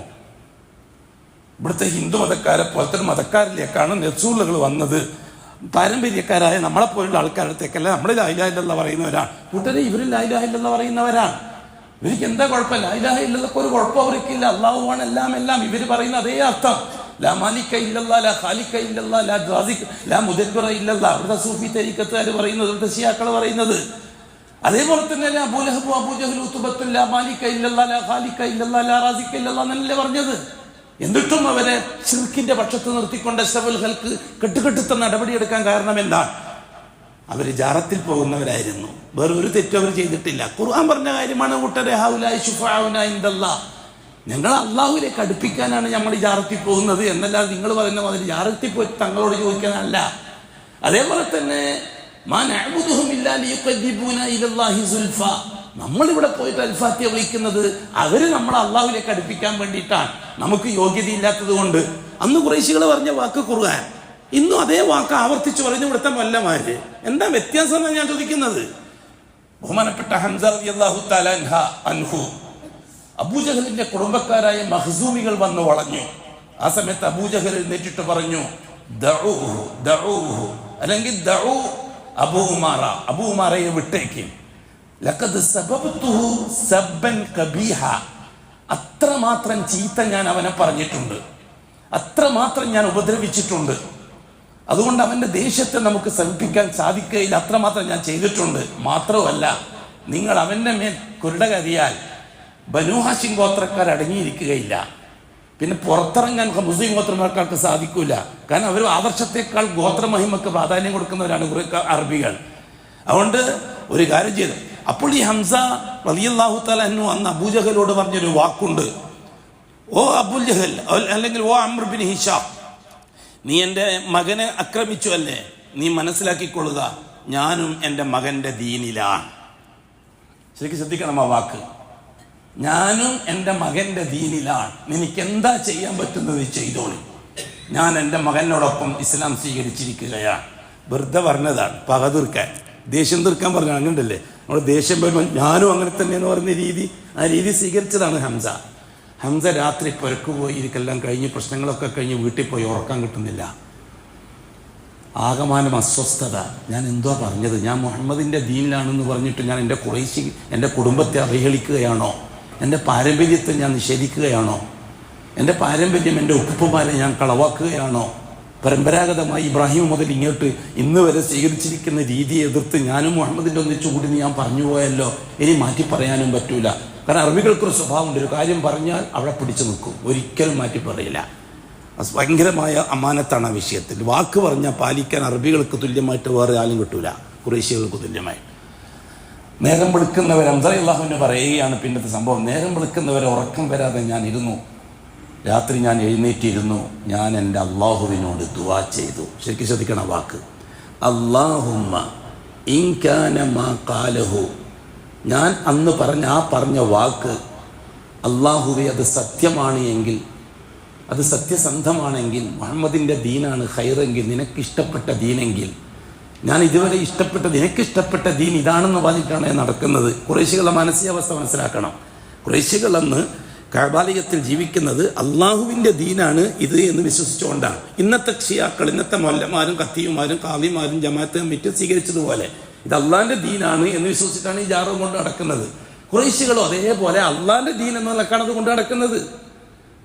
ഇവിടെ ഹംസ റളിയല്ലാഹു ദുആ ചെയ്യുന്ന, അല്ലാഹുമ്മ ഇൻ കാന മാ ഖാലഹു, ഞാൻ പറഞ്ഞ വാക്ക് ഹഖാണെങ്കിൽ ഫസദ്ദിഖുഹു യാ റബ്ബൽ ആലമീൻ, എൻ്റെ വാക്ക് നീ സത്യമാക്കണം, അത് പുലർത്തണം സത്യമായി. അതെല്ലാം മുഹമ്മദിൻ്റെ ഈ ദീൻ കളവാണെങ്കിൽ, എൻ്റെ പരമ്പരാഗത ദീനാണ് ശരിയെങ്കിൽ എന്നെ ആ ദീനിൽ ഉറപ്പിച്ചു നിർത്തുകയും ചെയ്യണം. ഞാൻ അസ്വസ്ഥനാണ് അല്ലാഹുവേ. ഹംസ റളിയല്ലാഹു ദുആ ചെയ്തത് ആരോടാണ്? അള്ളാഹുവിനോട്. ഏതല്ലാഹിനോട്? അഷ്റഫുൽ ഖൽഖ് പറഞ്ഞു കൊടുത്ത അള്ളാഹുവിനോട്. എങ്കിൽ ഇസ്ലാമാകുന്നതിന് മുമ്പും അവരെ കാര്യങ്ങൾ അള്ളാഹിനോടാണ് പറയാറെന്നല്ലേ അതുകൊണ്ട് മനസ്സിലാകുന്നത്. അല്ലെങ്കിൽ പിന്നെ ഹംസ റളിയല്ലാഹു പറഞ്ഞത് പൊട്ടത്തരമാണെന്ന് ഇവർ പറയാൻ തയ്യാറുണ്ടോ? പിറ്റേന്ന് രാവിലെ ഹംസ റളിയല്ലാഹു അഷ്റഫുൽ ഖൽഖിന്റെ വീട്ടിലേക്ക് പോയി, ദാറുൽ അർഖം. അന്ന് 2 ഓഫീസാണ് കൂട്ടരെ, 2 ഓഫീസ്. ഒന്ന് ഷിയാക്കളുടെ ഓഫീസ് അഥവാ പാരമ്പര്യക്കാരുടെ ഓഫീസ്, മറ്റേത് സലഫികളുടെ ഓഫീസ് അഥവാ അഷ്റഫുൽ ഖൽഖിന്റെ ഓഫീസ്. അഷ്റഫുൽ ഖൽഖിന്റെ ഓഫീസ് ദാറുൽ അർഖം, അബൂജഹലിന്റെ ഓഫീസ് ദാറുൻ നദുവ. അറിയാലോ നിങ്ങൾക്ക്? 2 കേന്ദ്രങ്ങളാണ്, 2 പ്രസ്ഥാനത്തിന്റെ ഓഫീസുകളാണത്. ഞാൻ ഇന്നത്തെ ഭാഷയിൽ പറഞ്ഞത് നിങ്ങൾക്ക് മനസ്സിലാവുള്ളൂ. ദാറുൻ നദുവ ഖുറൈശികളുടെ ഓഫീസാണ്, ദാറുൽ അർഖം അഷ്റഫുൽ ഖൽഖിന്റെ ഓഫീസാണ്. അഷ്റഫുൽ ഖൽഖ് ദാറുൽ അർഖമിലാണുള്ളത്. അർഖം ഇബ്നു അർഖം റളിയല്ലാഹു അൻഹുവിന്റെ വീടാണത്, സഫാ മലിന്റെ അടുത്ത്. അന്നുകൊണ്ട് ഈ 2 ഓഫീസ്. ഞാൻ ചോദിക്കുന്നു നിങ്ങളോട്, മാസപ്പിറവി കണ്ടു എന്ന് ദാറുൻ നദുവയിൽ വെച്ച് അബൂജഹലാകുന്ന ഖാദി പ്രഖ്യാപിച്ചാൽ അഷ്റഫുൽ ഖൽഖ് നോമ്പ് നോക്കുവോ? അതനുസരിച്ച് അഷ്റഫുൽ ഖൽഖ് പെരുന്നാളാക്കുവോ? ഒരു കാരണവശാലും. അന്ന് ആശുറ നോമ്പുണ്ടല്ലോ എല്ലാവർക്കും, 2 കൂട്ടക്കാരും ആശുറ നോമ്പ് നോട്ടല്ലോ. മുഹറം 10 ഇന്ന ദിവസമാണെന്ന് ദാറുൻ നദുവയിൽ വെച്ച് ഖുറൈശി കൂട്ടത്തിന്റെ ഖാദി പ്രഖ്യാപിച്ചു. അബൂജഹൽ പ്രഖ്യാപിച്ചിട്ടുണ്ടാവുകൊണ്ട് നമുക്കും നോമ്പാക്കാമെന്ന് അഷ്റഫുൽ ഖൽഖ് സഹാബാക്കളോട് പറയുമോ? നിങ്ങൾക്ക് തോന്നുന്നുണ്ടോ പറയുമെന്ന്? ദാറുൻ നദുവയുമായി ബന്ധപ്പെട്ട് എന്തെങ്കിലും ഒരു തീരുമാനം അഷ്റഫുൽ ഖൽഖ് സ്വീകരിക്കാവുമോ? അഷ്റഫുൽ ഖൽഖിനെ പറ്റി എന്തിനാണ് ആരോപണം പറയുന്നത്? എങ്കിൽ പിന്നെ ഇവിടുത്തെ അബൂജഹലിന്റെ ദാറുൻ നദുവയുടെ പിൻഗാമികളായി ഇവിടുത്തെ ഖാദിമാര് പറയുന്നത് കേട്ടിട്ട് നമ്മൾ എന്തിരിക്കണം? നമ്മൾ എന്തിനു അംഗീകരിക്കണം? മഹാഭൂരിപക്ഷം അബൂജഹലിന്റെ ദാറുൻ നദുവ ഓഫീസിന്റെ ബാക്കിയാണ്. ഇവിടുത്തെ ഖാദി ഹൗസൊക്കെ ദാറുൻ നദുവായിട്ട് ബന്ധപ്പെട്ടതാണ്. ദാറുൻ നദുവയുടെ പ്രോഗ്രാമാണ് ഇവർ നടപ്പിലാക്കിക്കൊണ്ടിരിക്കുന്നത്. അതുകൊണ്ട് നമ്മൾ ഗൗസ്വരണ്ടാന്ന് പറഞ്ഞിട്ട് അമ്മയും ഞിമ്മും ഒന്നെന്ന് പറഞ്ഞിട്ട് തീരുമാനം എടുക്കാൻ നമുക്ക് എന്താണ് അവകാശം? എന്താണ് നമുക്ക് അവകാശം? തിരിച്ചറിഞ്ഞേ പറ്റൂ എന്നാണ് നാം പറയുന്നത്. സലഫികൾ കാര്യങ്ങൾ ബോധത്തോടെ തിരിച്ചറിഞ്ഞേ പറ്റൂ.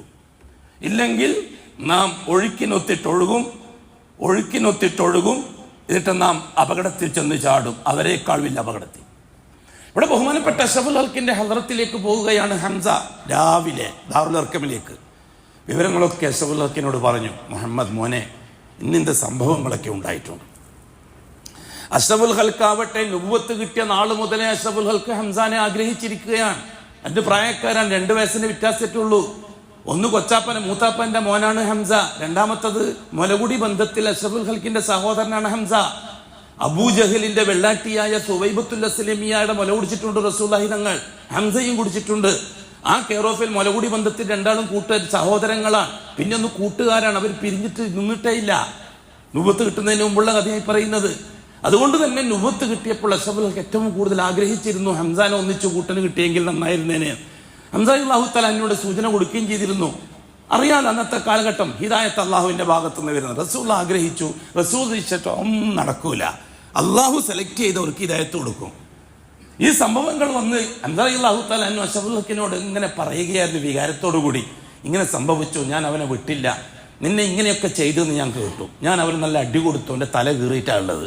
മഖ്സൂം ഗോത്രക്കാര് എന്നെ വളഞ്ഞു, പക്ഷെ ഹംസ അവൻ തന്നെ വിട്ടേക്കെന്ന് പറഞ്ഞു.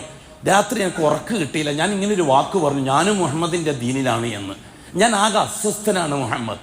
അഷ്റഫുൽ ഖൽഖ് ഹംസ റളിയല്ലാഹു തആല അൻഹുവിന്റെ പുറത്ത് തടിയിട്ട് പറഞ്ഞു, ഹംസ, എത്ര നാളായി ഞാൻ നിന്നോട് പറഞ്ഞു, എനിക്ക് ഇനിയും കാര്യം മനസ്സിലാക്കാനായിട്ടില്ലേ? നീ അള്ളാഹുവിൻ്റെ ദീൻ അംഗീകരിക്കും, അതാണ് ഇസ്സത്ത്. നാളെ ഒരു നാൾ ആധിപത്യം നമ്മുടെ കയ്യിലേക്കാണ്. ആകാശത്തിൻ്റെ ദർബാറാണ് നമ്മുടെ ആധിപത്യത്തിൻ്റെ കേന്ദ്രം. എങ്കിൽ മോനെ ഞാൻ അംഗീകരിച്ചു. അശ്ഹദു അല്ലാ ഇലാഹ ഇല്ലല്ലാഹ് വഅശ്ഹദു അന്ന മുഹമ്മദൻ റസൂലുള്ളാഹ്. അഷ്റഫുൽ ഖൽഖായ തങ്ങൾക്ക് സമനില തെറ്റി. അല്ലാഹു അക്ബർ. ഒന്നിച്ച് സഹാബാക്കളും അല്ലാഹു അക്ബർ. ഞാനിവിടെ ചോദിക്കുന്ന എന്റെ സമുദായത്തോട്, ഹംസ റളിയല്ലാഹു തആല അൻഹുവിന്റെ നേരത്തെ ഉള്ള ദീൻ ഏതാണ്? ഇവിടുത്തെ ഹിന്ദു മതക്കാർക്ക് തുല്യമായ ഹിന്ദുവായിരുന്നോ ഹംസ? അതോ ക്രിസ്ത്യാനിയായിരുന്നോ, ജൂതനായിരുന്നോ? അതോ ഇബ്രാഹിമിന്റെ പാരമ്പര്യത്തിലുള്ള മുസ്ലിമായിരുന്നോ? അള്ളാഹുവിനെ റബ്ബാണെന്ന് അംഗീകരിച്ച അള്ളഹാനോട് കാര്യങ്ങൾ ദുആ ചെയ്യുന്ന വ്യക്തി ഇപ്പോൾ ഹംസ അംഗീകരിച്ചിരിക്കുന്നത്, ഞാൻ ഇതുവരെ ചോദിച്ചത് അള്ളഹാനോട് തന്നെയാണ്, ഇനി അങ്ങോട്ട് ഞാൻ അള്ളഹാനോട് മാത്രമേ ചോദിക്കുകയുള്ളൂ. അശ്ഹദു അല്ലാ ഇലാഹ ഇല്ലല്ലാഹ്. അതാണ് കൂട്ടരെ ഹിദായത്ത്. ഹദ്റത്ത് ഇബ്രാഹിം അലൈഹിസ്സലാത്തു വസ്സലാം മുതൽക്ക് ഇങ്ങോട്ട് ദീനുൽ ഇസ്ലാമിന്റെ ചരിത്രത്തെ വേറൊരു വഴിക്കേക്ക് അല്ലാഹു തആല തിരിക്കുകയാണ്. ഇസ്ലാമിക ചരിത്രത്തിന് മനുഷ്യ ചരിത്രത്തോളം ബന്ധമുണ്ടെന്ന് പറഞ്ഞത് അതുകൊണ്ടാണ്. ആദം മുതൽ നൂഹ് നബി വരെയുള്ളത് ബാല്യഘട്ടമാണ്, ശൈശവഘട്ടമാണ്. ദീനുൽ ഇസ്ലാമിന്റെയും ശൈശവഘട്ടമാണ്. ബഹുമാനപ്പെട്ട നൂഹ് നബി തൊട്ട് ഇബ്രാഹിം വരെയുള്ളത് ബാല്യഘട്ടമാണ്, ഇസ്ലാമിൻ്റെയും ബാല്യഘട്ടമാണ്. ഇബ്രാഹിം നബി തൊട്ട് അഷ്റഫുൽ ഖൽഖ് വരെയുള്ളത് യൗവനഘട്ടമാണ്, ഇസ്ലാമിൻ്റെയും യുവത്വത്തിൻ്റെ ഘട്ടമാണ്. അഷ്റഫുൽ ഖൽഖ് തൊട്ട് ഖിയാമത്ത് നാൾ വരെയുള്ളത് മനുഷ്യ ചരിത്രത്തിൻ്റെ വാർദ്ധക്യഘട്ടമാണ്, ഇസ്ലാമിൻ്റെയും വാർദ്ധക്യഘട്ടമാണ്. ഇവിടെ ഇബ്രാഹിം അലൈഹി സ്വലാത്തു വസ്സലാമിനെ വെച്ചുകൊണ്ടാണ് അല്ലാഹു സുബ്ഹാനഹു വ തആല ദീനുൽ ഇസ്ലാമിന്റെ യുവത്വം ലോകത്തിന് പരിചയപ്പെടുത്തി കൊടുക്കുന്നത്. അല്ലാഹു സുബ്ഹാനഹു വ തആല വളരെ കൃത്യമായിട്ട് ആ കാര്യം പറഞ്ഞു. വലഖദ് ആതൈനാ ഇബ്രാഹീമ റുഷ്ദ, വലഖദ് ആതൈനാ ഇബ്രാഹീമ റുഷ്ദ, തീർച്ചയായും ഇബ്രാഹിമിന് തൻ്റെ ഇടം ഞാൻ നേരത്തെ നൽകി. മിൻ ഖബിൽ, ഇതിനു മുമ്പ് തന്നെ ഇബ്രാഹിമിന് ഞാൻ തൻ്റെ ഇടം നൽകിയിരുന്നു.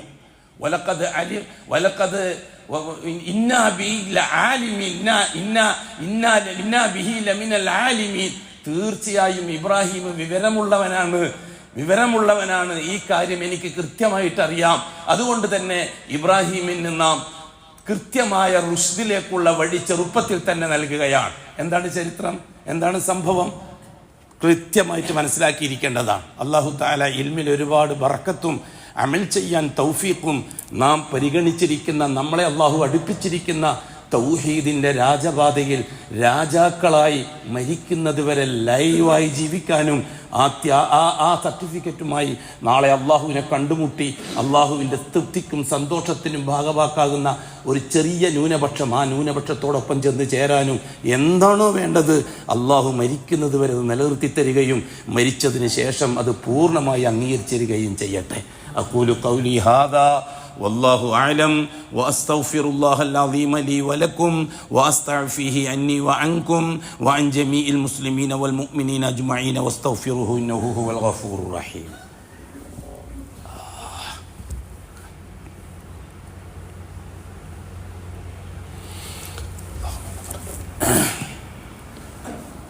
الحمد لله رب العالمين والصلاة والسلام على أشرف المخلوقين محمد وآله وصحبه أجمعين. عباد الله اتقوا الله حق تقاته ولا تموتن إلا وأنتم مسلمون. സഹോദരങ്ങളെ, സഹോദരിമാരെ, ഹാജിമാർ ഇന്ന് മിനായിലാണ്. ദുൽഹജ്ജ് 8. സകല ഹാജിമാരും ഏതാണ്ട് 25-30 ലക്ഷത്തോളം വരുന്ന ഹാജിമാർ ഇന്ന് ഉച്ചയോടുകൂടി മിനായിലെത്തും. ഹജ്ജിൻ്റെ അമാലുകൾ ആരംഭിക്കുന്നത് മക്കായിൽ വെച്ച് ഹെറാം ചെയ്ത് ഇന്ന് മിനായിലെത്തലോടുകൂടിയാണ്. ദുൽഹജ്ജ് 8 മിനായിലെ ജോലി 5 നേരം നിസ്കരിക്കലാണ്. അതെ, ഇതുവരെ പ്രായപൂർത്തിക്ക് ശേഷം നാട്ടിൽ വെച്ച് നിസ്കരിച്ച നിസ്കാരത്തിന് മാർക്കിടാൻ, അതിനാണ് അള്ളാഹു അങ്ങോട്ട് വിളിച്ചിരിക്കുന്നത്, കേന്ദ്രത്തിലേക്ക്, ദർബാറിലേക്ക്. ഇന്നു മുതൽ ഹാജിമാരെ പരിശോധനകളാണ്. ഇന്ന് 5 നേരം നിസ്കരിക്കണം. ഇന്ന് ളുഹുർ 2 റക്അത്ത്, അസ്ർ 2 റക്അത്ത്, അസ്റിൻ്റെ സമയം, മഗ്രിബ് 3 റക്അത്ത്, ഇശാ 2 റക്അത്ത്, ഇശാൻ്റെ സമയം, നാളെ രാവിലെ സുബ്ഹി 2 റക്അത്ത്. 5 വഖത്ത് നിസ്കാരമാണ് ഇന്ന് മിനയിൽ തർത്തീബാക്കിയിരിക്കുന്നത്. അതിനാണ് അല്ലാഹു തആല ദുൽഹജ്ജ് 8 അന്ന് മിനയിലേക്ക് പോകാൻ വേണ്ടി പറഞ്ഞത്. അതെ, മിന താഴ്വര ഒരുങ്ങിക്കഴിഞ്ഞു. ഇബ്രാഹിമി കാൽപ്പാടുകളെ സ്മരിച്ചുകൊണ്ട് ഹാജിമാർ മിനായിലെ തമ്പുകൾ ഇന്ന് ഒരുമിച്ച് കൂടുകയാണ്. ഏതാണ്ടിപ്പോൾ എല്ലാവരും വന്നുകൊണ്ടിരിക്കുന്ന സമയം ഒരു 10-10:30 മണിയായിട്ടുണ്ടാവും. ഇപ്പോൾ അവിടെ 11 മണി അല്ലെങ്കിൽ 10 മണി. ഹാജിമാർ മുഴുവനും ഇന്നവിടെ കൂടും. ലോകത്തുള്ള മുഴുവൻ മുസ്ലിമീങ്ങളും, ഏതാണ്ട് ഭൂരിപക്ഷം മുസ്ലിമീങ്ങളും ഇന്ന് സ്മരണയിലാണ്. മക്കയിൽ മിനയും അറഫയും മുസ്ദലിഫയും ജംറകളും നടക്കുന്ന ദിവസം, ആ ദിവസം തന്നെ ആയിരിക്കണമെന്ന് ലോകത്തിന് നിർബന്ധമുണ്ട്. അതുകൊണ്ട് തന്നെ ഏഷ്യൻ രാജ്യങ്ങളായാലും യൂറോപ്യൻ രാജ്യങ്ങളായാലും മിഡിൽ ഈസ്റ്റ് രാജ്യങ്ങളായാലും പശ്ചിമേഷ്യൻ രാജ്യങ്ങളായാലും മക്കായിൽ കണ്ട മാസപ്പിറവിയെ പരിഗണിച്ചുകൊണ്ട് ഇന്ന് ദുൽഹജ്ജ് 8 എന്ന നിലക്ക് മിനായിലെ ഹാജിമാരോട് ഐക്യം പ്രഖ്യാപിക്കുകയാണ്. നമുക്കും ചെയ്യാമായിരുന്നു, പക്ഷേ നമ്മുടെ നേതൃത്വം അത് ചെയ്തില്ല. ചെയ്തെങ്കിൽ നമുക്കും അങ്ങനെ തന്നെയായിരുന്നു. മക്കായിൽ കണ്ട മാസത്തെ പ്രഖ്യാപിക്കുന്നതിനൊരു കുഴപ്പവുമില്ല. ഇവിടുത്തെ ഭൂരിപക്ഷ ഷീഈ സമൂഹം ദാറുന്നതുവയിൽ വെച്ച് എന്തോ തീരുമാനിക്കുന്ന അറിയേണ്ട ആവശ്യം നമുക്കില്ല. അൽ ഖൗം, അവർ സലഫികളാണ്, മുവഹിദുകളാണ്. അന്നാസ്, ഷിയാക്കളെ നാം അന്നാസിൽ പെടുത്തേണ്ട യാതൊരു ആവശ്യവുമില്ല. അന്ന് അഷ്റഫുൽ ഖൽഖ് അബൂജഹലിനെ പെടുത്തൂല അന്നാസിൽ. അതുപോലെ തന്നെ ഇന്നിവിടുത്തെ ജാറത്തിൻ്റെ ആൾക്കാരെ ഒരു കാരണവശാലും അന്നാസിൽപ്പെടുത്താൻ നമുക്ക് അർഹതയില്ല. നമ്മളവരെ പറ്റി ചിന്തിക്കേണ്ട ആവശ്യമില്ല. അവരെപ്പോൾ പെരുന്നാളായിക്കോട്ടെ, എപ്പോൾ നോമ്പായിക്കോട്ടെ, ചിലപ്പോൾ അവർ 95% അത് നമ്മളെ സംബന്ധിച്ചൊന്നും വിഷയമല്ല. അന്ന് 95% അബൂജഹലിൻ്റെ പാർട്ടി. അവർ ദാറുൽ നദവിയിൽ വെച്ചാണ് യോഗം കൂടുക, പെരുന്നാളാക്കലും നോമ്പാക്കലൊക്കെ. അതൊന്നും അശറഫുകൾക്കിനും ന്യൂനപക്ഷത്തിനും ബാധകമല്ല. അശറഫുകൾക്ക് എന്താണോ തീരുമാനിക്കുന്നത് അത് മാത്രമാണ് അവർക്ക് ബാധകം. അത് നമ്മൾ ചരിത്രത്തിൽ കണ്ടതാണ്. അതുകൊണ്ട് ഇവിടുത്തെ ഷിയാക്കൾ, അവരുടെ പള്ളികൾ, അവരുടെ കാവിമാർ എന്താ ചെയ്യുന്നത് നമ്മളറിയേണ്ട ആവശ്യമില്ല. അതുപറ്റി യാതൊരു ബന്ധവും നമുക്കില്ല. നമ്മളാൽ ബറാഅത്തു മിന ശിർക്കി വഅഹ്ലിഹി, ഷിർക്കിൽ നിന്നും ഷിർക്കിൻ്റെ ആൾക്കാരിൽ നിന്നും പൂർണ്ണമായ വിയോജിപ്പ് രേഖപ്പെടുത്തിയെങ്കിലേ നമ്മുടെ ഷഹാദ സഹിയാവുള്ളൂ. ഷഹാദ സഹിയാകാൻ 4 കാര്യങ്ങൾ പറഞ്ഞു തന്നിട്ടുണ്ടല്ലോ. 4 കാര്യങ്ങൾ വളരെ കൃത്യമായിട്ട് പറഞ്ഞു തന്നിട്ടില്ല. ഇസ്ലാം എന്ന് പറഞ്ഞാൽ തന്നെ എന്താണ്? അൽ-ഇസ്തിസ്ലാമു ലില്ലാഹി ബിത്തൗഹീദ്, തൗഹീദിനെ അടിസ്ഥാനമാക്കിക്കൊണ്ട് സ്വന്തത്തെ അള്ളാഹിന്റെ മുമ്പിൽ സമർപ്പിക്കുക. വൽ ഇൻഖിയാദു ലഹു ബിത്വാഅ, അള്ളാഹ് എന്താണോ പറയുന്നത് അതനുസരിച്ചുകൊണ്ട് അള്ളാഹുവിൻ്റെ മുമ്പിൽ കീഴൊതുങ്ങുക. വൽ ബറാഅത്തു മിന ശിർക്കി വഅഹ്ലിഹി, ജാറത്തിൻ്റെയും ജാറത്തെയും ജാറത്തിൻ്റെ ആൾക്കാരുമായിട്ട് പൂർണ്ണമായും വിട പറയുക. നല്ല ഇസ്ലാം സഹിയാവുള്ളൂ. നമ്മൾ ഈ ബൗസ്വരതയും പറഞ്ഞിട്ട് എല്ലാവരും ഒന്നിച്ചും കൂടിയിട്ട് ചാവടിക്കാൻ മെനക്കെട്ടോ നമ്മളെ സഹി എങ്ങനെ നമ്മളെ ഈമാൻ സഹിയാവും? ഇവിടെ ആ രീതിയിൽ ലോകം മുഴുവനും ആ രീതിയിലാണ്. പക്ഷെ നമുക്ക് ഒറ്റക്കൊറ്റക്ക് അമൽ ചെയ്യാൻ അവകാശമില്ല. നാം ഒരു സമൂഹത്തെ നമ്മുടെ കാര്യങ്ങൾ ഏൽപ്പിച്ച അവസ്ഥക്ക് അവർ തീരുമാനിക്കണം. മക്കയിൽ മാസപ്പിറവി കണ്ടതിനാൽ നമുക്കും മാസമുണ്ട്. തിരുവനന്തപുരത്ത് മാസം കണ്ടാൽ കണ്ണൂർക്കാരെടുക്കുന്നു, കുളച്ചൽ മാസം കണ്ടാൽ ബഡ്ക്കലുകാരെടുക്കുന്നു, ബഡ്ക്കൽ മാസം കണ്ടാൽ കുളച്ചലുകാരെടുക്കുന്നു. എങ്കിൽ പിന്നെ മക്കയിൽ മാസം കണ്ടാൽ നമുക്ക് എടുക്കുന്നത് എന്താണ് തെറ്റ്? ഇവിടുന്ന് മക്കത്തേക്കുള്ള ദൂരമില്ല. ഇനി മക്കത്തേക്കുള്ളതിനേക്കാൾ ദൂരമല്ലേ കുളച്ചെന്ന് തമിഴ്നാട്ടിലെ കുളച്ചിൽ നിന്ന് ബഡ്ക്കൽ, കർണാടകത്തിലെ ബഡ്ക്കലേക്ക് യാത്ര ചെയ്യാൻ. അതിനു മുമ്പേ മക്കത്തെത്താലോ നമുക്ക് യാത്ര ചെയ്യാൻ ഇന്നത്തെ കാലഘട്ടത്തിൽ. എന്നിട്ടും അത് ദൂരെയാണ്, ഇത് അടുത്താണെന്ന് പറയുന്നത് എന്ത് അർത്ഥമാണ് ഉള്ളത്? എന്ത് ബുദ്ധിയാണ് അതിലുള്ളത്? അതുകൊണ്ട് തന്നെ തീരുമാനിച്ച അവസ്ഥക്ക് നമുക്ക് തീരുമാനത്തിന് വഴിപ്പെടാനേ നിവൃത്തിയുള്ളൂ. ബാക്കി നേതൃത്വവും അള്ളാഹുമായിട്ടായിക്കോളൂ. അത് തീർന്ന പ്രശ്നം. നമ്മൾ ചർച്ച ചെയ്തിട്ട് സമയം കളയേണ്ടതില്ല. പക്ഷെ ഒരു കാര്യം യാഥാർത്ഥ്യമുണ്ട്. ഇന്ന് മിനയാണ്, മിനയിലെ ഹജിമാർ, അതാണ് ഹജ്ജിൻ്റെ അർത്ഥം. രണ്ടാമത്തെ അമല് ദുൽഹജ്ജ് 9 നാളെ ദുൽഹജ്ജ് 9. നാളെ രാവിലെയോടുകൂടി ലക്ഷക്കണക്കിന് ഹാജിമാർ അറഫയിലേക്ക് പുറപ്പെടും. ഉച്ചയോടുകൂടിയാണ് അറഫയിലെ ജോലി ആരംഭിക്കുന്നത്. അറഫ മിന നിസ്കരിക്കാനുള്ള സ്ഥലമാണ്, അറഫ ദുആ ചെയ്യാനുള്ള സ്ഥലമാണ്. അറഫയിൽ നിസ്കാരമില്ല. ളുഹറും അസ്റും ജമ്മാക്കി നിസ്കരിക്കണം, ഖസ്റും ജമ്മുവാക്കി. എന്നിട്ട് 1 മണി 1 മണി നട്ടുച്ച നേരം, അതായത് നട്ടുച്ച നേരത്താണ് അറഫയിലെ ജോലി. നട്ടപ്പാതിരാക്കാണ് മുസ്ദലിഫയിലെ ജോലി. വ്യത്യാസം മനസ്സിലാക്കണം. നട്ടുച്ച, ഇന്നല്ലേ മരവും കുന്തലുള്ളത്, അന്ന് വെറും മരുഭൂമിയാണ്. ആ നട്ടുച്ച നേരത്ത് ആ പൊരിയുന്ന വെയിലത്ത് ആണ് അറഫയിലെ ജോലി. റസൂലുള്ളാഹി തങ്ങൾ പറഞ്ഞു, അല്ലാഹു സുബ്ഹാനഹു വ തആല 1-ാം ആകാശത്തിൽ ഇറങ്ങി വരുന്ന സമയം അറഫയുടെ അന്ന് ഹാജിമാരെ മുഴുവനും അഭിമുഖീകരിച്ചിട്ടുണ്ട്. അല്ലാഹു തആല വെളിപ്പെടുന്ന സമയം. മലക്കുകളെ അല്ലാഹു തആല വിളിച്ചിട്ട് പറയും, എൻ്റെ അടിമകൾ ഒരുമിച്ച് കൂടിയത് കണ്ടില്ലേ? എൻ്റെ അടിമകൾ വന്നിരിക്കുന്നു. അവർ ചടമുടിയോടുകൂടി, അതായത് പാടിപ്പാർന്ന മുടിയും മണ്ണ് വരേണ്ട തുണിയും കൊടുത്തിട്ടാണ് എൻ്റെ ഹാജിമാർ വന്നിരിക്കുന്നത്. തീർച്ചയായിട്ടും അവർക്കെല്ലാം കൊടുക്കാൻ ഞാൻ തയ്യാറാണ്. നിങ്ങളെ ഞാൻ സാക്ഷ്യപ്പെടുത്തുന്നു. ഉഷഹിദുക്കും യാ മലായിക്കത്തി, ഓ മലക്കുകളെ നിങ്ങളെ ഞാൻ സാക്ഷ്യപ്പെടുത്തുന്നു. ഞാൻ അവർക്ക് കംപ്ലീറ്റ് പുറത്തു കൊടുക്കാൻ തീരുമാനിച്ചിട്ടുണ്ട്. അവർ ജീവിതത്തിൻ്റെ ഇന്നലകളിൽ ചെയ്തു പോയ തെറ്റ് മായ്ച്ചു കളഞ്ഞിട്ട് തൽസ്ഥാനത്ത് നന്മകളെ എഴുതി കൂട്ടാനും ഞാൻ കൽപ്പിച്ചിട്ടുണ്ട്. അല്ലാഹു തആല നാളെ ഹാജിമാർക്ക്, ആ ദിവസം നോമ്പ് നോക്കുന്നവർക്കും ഈ ആനുകൂല്യമുണ്ടെന്ന് റസൂലുള്ളാഹി സ്വല്ലല്ലാഹു അലൈഹി വസല്ലം പറഞ്ഞു. അന്ന് ഹാജിമാർക്ക് അറഫയിൽ നാളെ ഹാജിമാരോട് ചെയ്യുന്ന പ്രഖ്യാപനം നാട്ടിൽ നോമ്പ് നോറ്റിട്ട് ആനുകൂല്യങ്ങൾ കരസ്ഥമാക്കുന്നവർക്കുള്ളതാണ്. നമ്മെ സംബന്ധിച്ചിടത്തോളം നാളെ നോമ്പ് നോക്കുന്നവർക്ക് നോക്കാം, തീരുമാനം അനുസരിച്ച് മറ്റന്നാളെയും നോക്കാം എന്ന് മാത്രം. നാളെയാണ് അറഫ എന്നുള്ള കാര്യം നിഷേധിക്കാൻ നമ്മളെ കൊണ്ട് പറ്റൂല. നമ്മൾ മറ്റന്നാൾ നോമ്പ് നോക്കുന്നു, എന്തുകൊണ്ട് മറ്റന്നാളെയാണ് അറഫ എന്ന് പറയാൻ നിവൃത്തിയില്ല. കാരണം കുഞ്ഞു കുട്ടികൾക്കും കൂടി അറിയാം സ്വന്തം ബാപ്പ അറഫയിൽ നിൽക്കുന്ന കാഴ്ച കണ്ടുകൊണ്ട് കാണുക. പഴയ കാലമല്ല, 500 കൊല്ലം മുമ്പുള്ള കഥയല്ല. ഹജ്ജിന് പോയ ഹാജിമാരും അജ്ജുമ്മമാരും അവിടെ അറഫയിലേക്ക് പോകുന്ന രംഗങ്ങളൊക്കെ ഇന്ന് കുഞ്ഞു കുട്ടികൾ വരെ അവരുടെ ഫോണിൽ ഇങ്ങനെ കണ്ടുകൊണ്ടിരിക്കുകയാണ്. അതാണ് കാലം. എന്നിട്ട് നമ്മൾ ഈ കുട്ടികളോട് പറയും നാളെയാണ് മറ്റന്നാളാണ് അറഫ എന്ന് പറഞ്ഞാൽ കുട്ടികൾക്കും എന്ത് എന്താന്ന് കുട്ടികളും പറയും. നേതൃത്വത്തിൻ്റെ തീരുമാനം തള്ളണ്ട. കാരണം നമുക്ക് സ്വന്തം തീരുമാനിക്കാൻ അവകാശമില്ല. നമ്മളെ ഏൽപ്പിച്ചിരിക്കുന്ന ഒരു സമൂഹം എന്താണോ നമുക്ക് വഴി കാണിക്കുന്നത് അത് മാത്രമേ അവകാശമുള്ളൂ. അതുകൊണ്ട് അതനുസരിച്ച് 1 മുതൽ 9 വരെ നോമ്പ് നോക്കാവുന്നതാണ്. അതുകൊണ്ട് ഇന്നും നോമ്പ് നോക്കാം, നാളെയും നോമ്പ് നോക്കാം, മറ്റന്നാളെയും ചെയ്യുന്നത് ചെയ്യും. പക്ഷെ മറ്റന്നാളാ അവിടെ പെരുന്നാളും കൂടിയാണെന്നുള്ള ഓർമ്മയും കൂടി വേണം. അവർ പെരുന്നാൾ ആഘോഷിക്കുന്നു, അവർക്ക് ഹറാമാണ് നോമ്പ്. നമ്മളെ കാര്യം എന്താണെന്ന് അവർ ആരാണോ നോക്കാൻ പറഞ്ഞാൽ അവരോട് ചോദിക്കണം. നമുക്കതിനെ സംബന്ധിച്ച് യാതൊരു ഇൽമുമില്ല. ഇതാണ് യാഥാർത്ഥ്യം. അങ്ങനെ ഹാജിമാര് നാളെ ഉച്ചയോടുകൂടി അറഫായിൽ വെച്ച് കരഞ്ഞ് ദുആ ചെയ്യുകയാണ്. ആദ്യം ഇരുന്ന് ദുആ ചെയ്യും, പിന്നെ നിന്ന് ദുആ ചെയ്യും. ഇടക്കിടക്കൊക്കെ അള്ളാഹിനോട് പറയും ലബ്ബൈക് അല്ലാഹുമ്മ ലബ്ബൈക് ലബ്ബൈക് ലാ ശരീക ലക ലബ്ബൈക് ഇന്നൽ ഹംദ വൻ നിഅമത ലക വൽ മുൽക ലാ ശരീക ലക. വീണ്ടും കൈ നോർത്ത് ഏ അല്ലാഹ് ഏ അല്ലാഹ് ഏ അല്ലാഹ്. കൂട്ടമായും ദുആ ചെയ്യും, ഒന്നിച്ചും ദുആ ചെയ്യും, നിന്നിട്ടും ദുആ ചെയ്യും, പിന്നെ ഇരുന്നിട്ട് ദുആ ചെയ്യും. റസൂലുള്ളാഹി തങ്ങൾ പറഞ്ഞു നിന്നിട്ട് ദുആ ചെയ്യണം. 2-3 മണിക്കൂർ ദുആ. ഏതാണ്ട് ഒരു 4 മണി 5 മണിയാവുമ്പോഴേക്ക് അറഫയിലെ ആദ്യത്തെ രംഗം തീരും. പിന്നീട് റസൂലുള്ളാഹി തങ്ങൾ പറഞ്ഞു വെയിലത്തിറങ്ങിയിട്ട് ഒറ്റക്കൊറ്റക്ക് ചെയ്യട്ടെ ദുആ, വെയിലത്ത് ദുആ ചെയ്യാൻ. അങ്ങനെ 5 മണിയോടുകൂടി ഹാജിമാർ വെയിലത്തിറങ്ങും ഒറ്റക്കൊറ്റക്ക്. ഭാര്യയും ഭർത്താവും ഉമ്മയും മക്കളും ആ മൈതാനത്ത് പൊരി വെയിലത്ത് അള്ളാഹുവിനോട് ദുആ ചെയ്യുന്ന രംഗം മനസ്സൊന്ന് സങ്കല്പിച്ച് നോക്കി. ഏ അല്ലാ, അവരെ മുഴുവൻ ദുആക്കളും നീ കബൂലാക്കണേ അല്ലാ. നമ്മളെപ്പറ്റി ഓർമ്മിക്കാനും നമ്മളെക്ക് ആവശ്യമായത് നിന്നോട് പറയാനും അവരെ മനസ്സിൽ ഇട്ടുകൊടുക്കണേ അല്ലാ. അല്ലാഹു തആല പൂർണ്ണമായി എളുപ്പാക്കി കൊടുക്കട്ടെ. നമുക്കും വളരെ സന്തോഷമുള്ള കാര്യം, നമ്മളെ മകളും മകനും എല്ലാവരും ഉണ്ട് അവിടെ ഹജ്ജിന് വേണ്ടിയിട്ട്. ഏ അല്ലാ, കബൂലാക്കി കൊടുക്കല്ലാ സകല ഹാജിമാരെയും.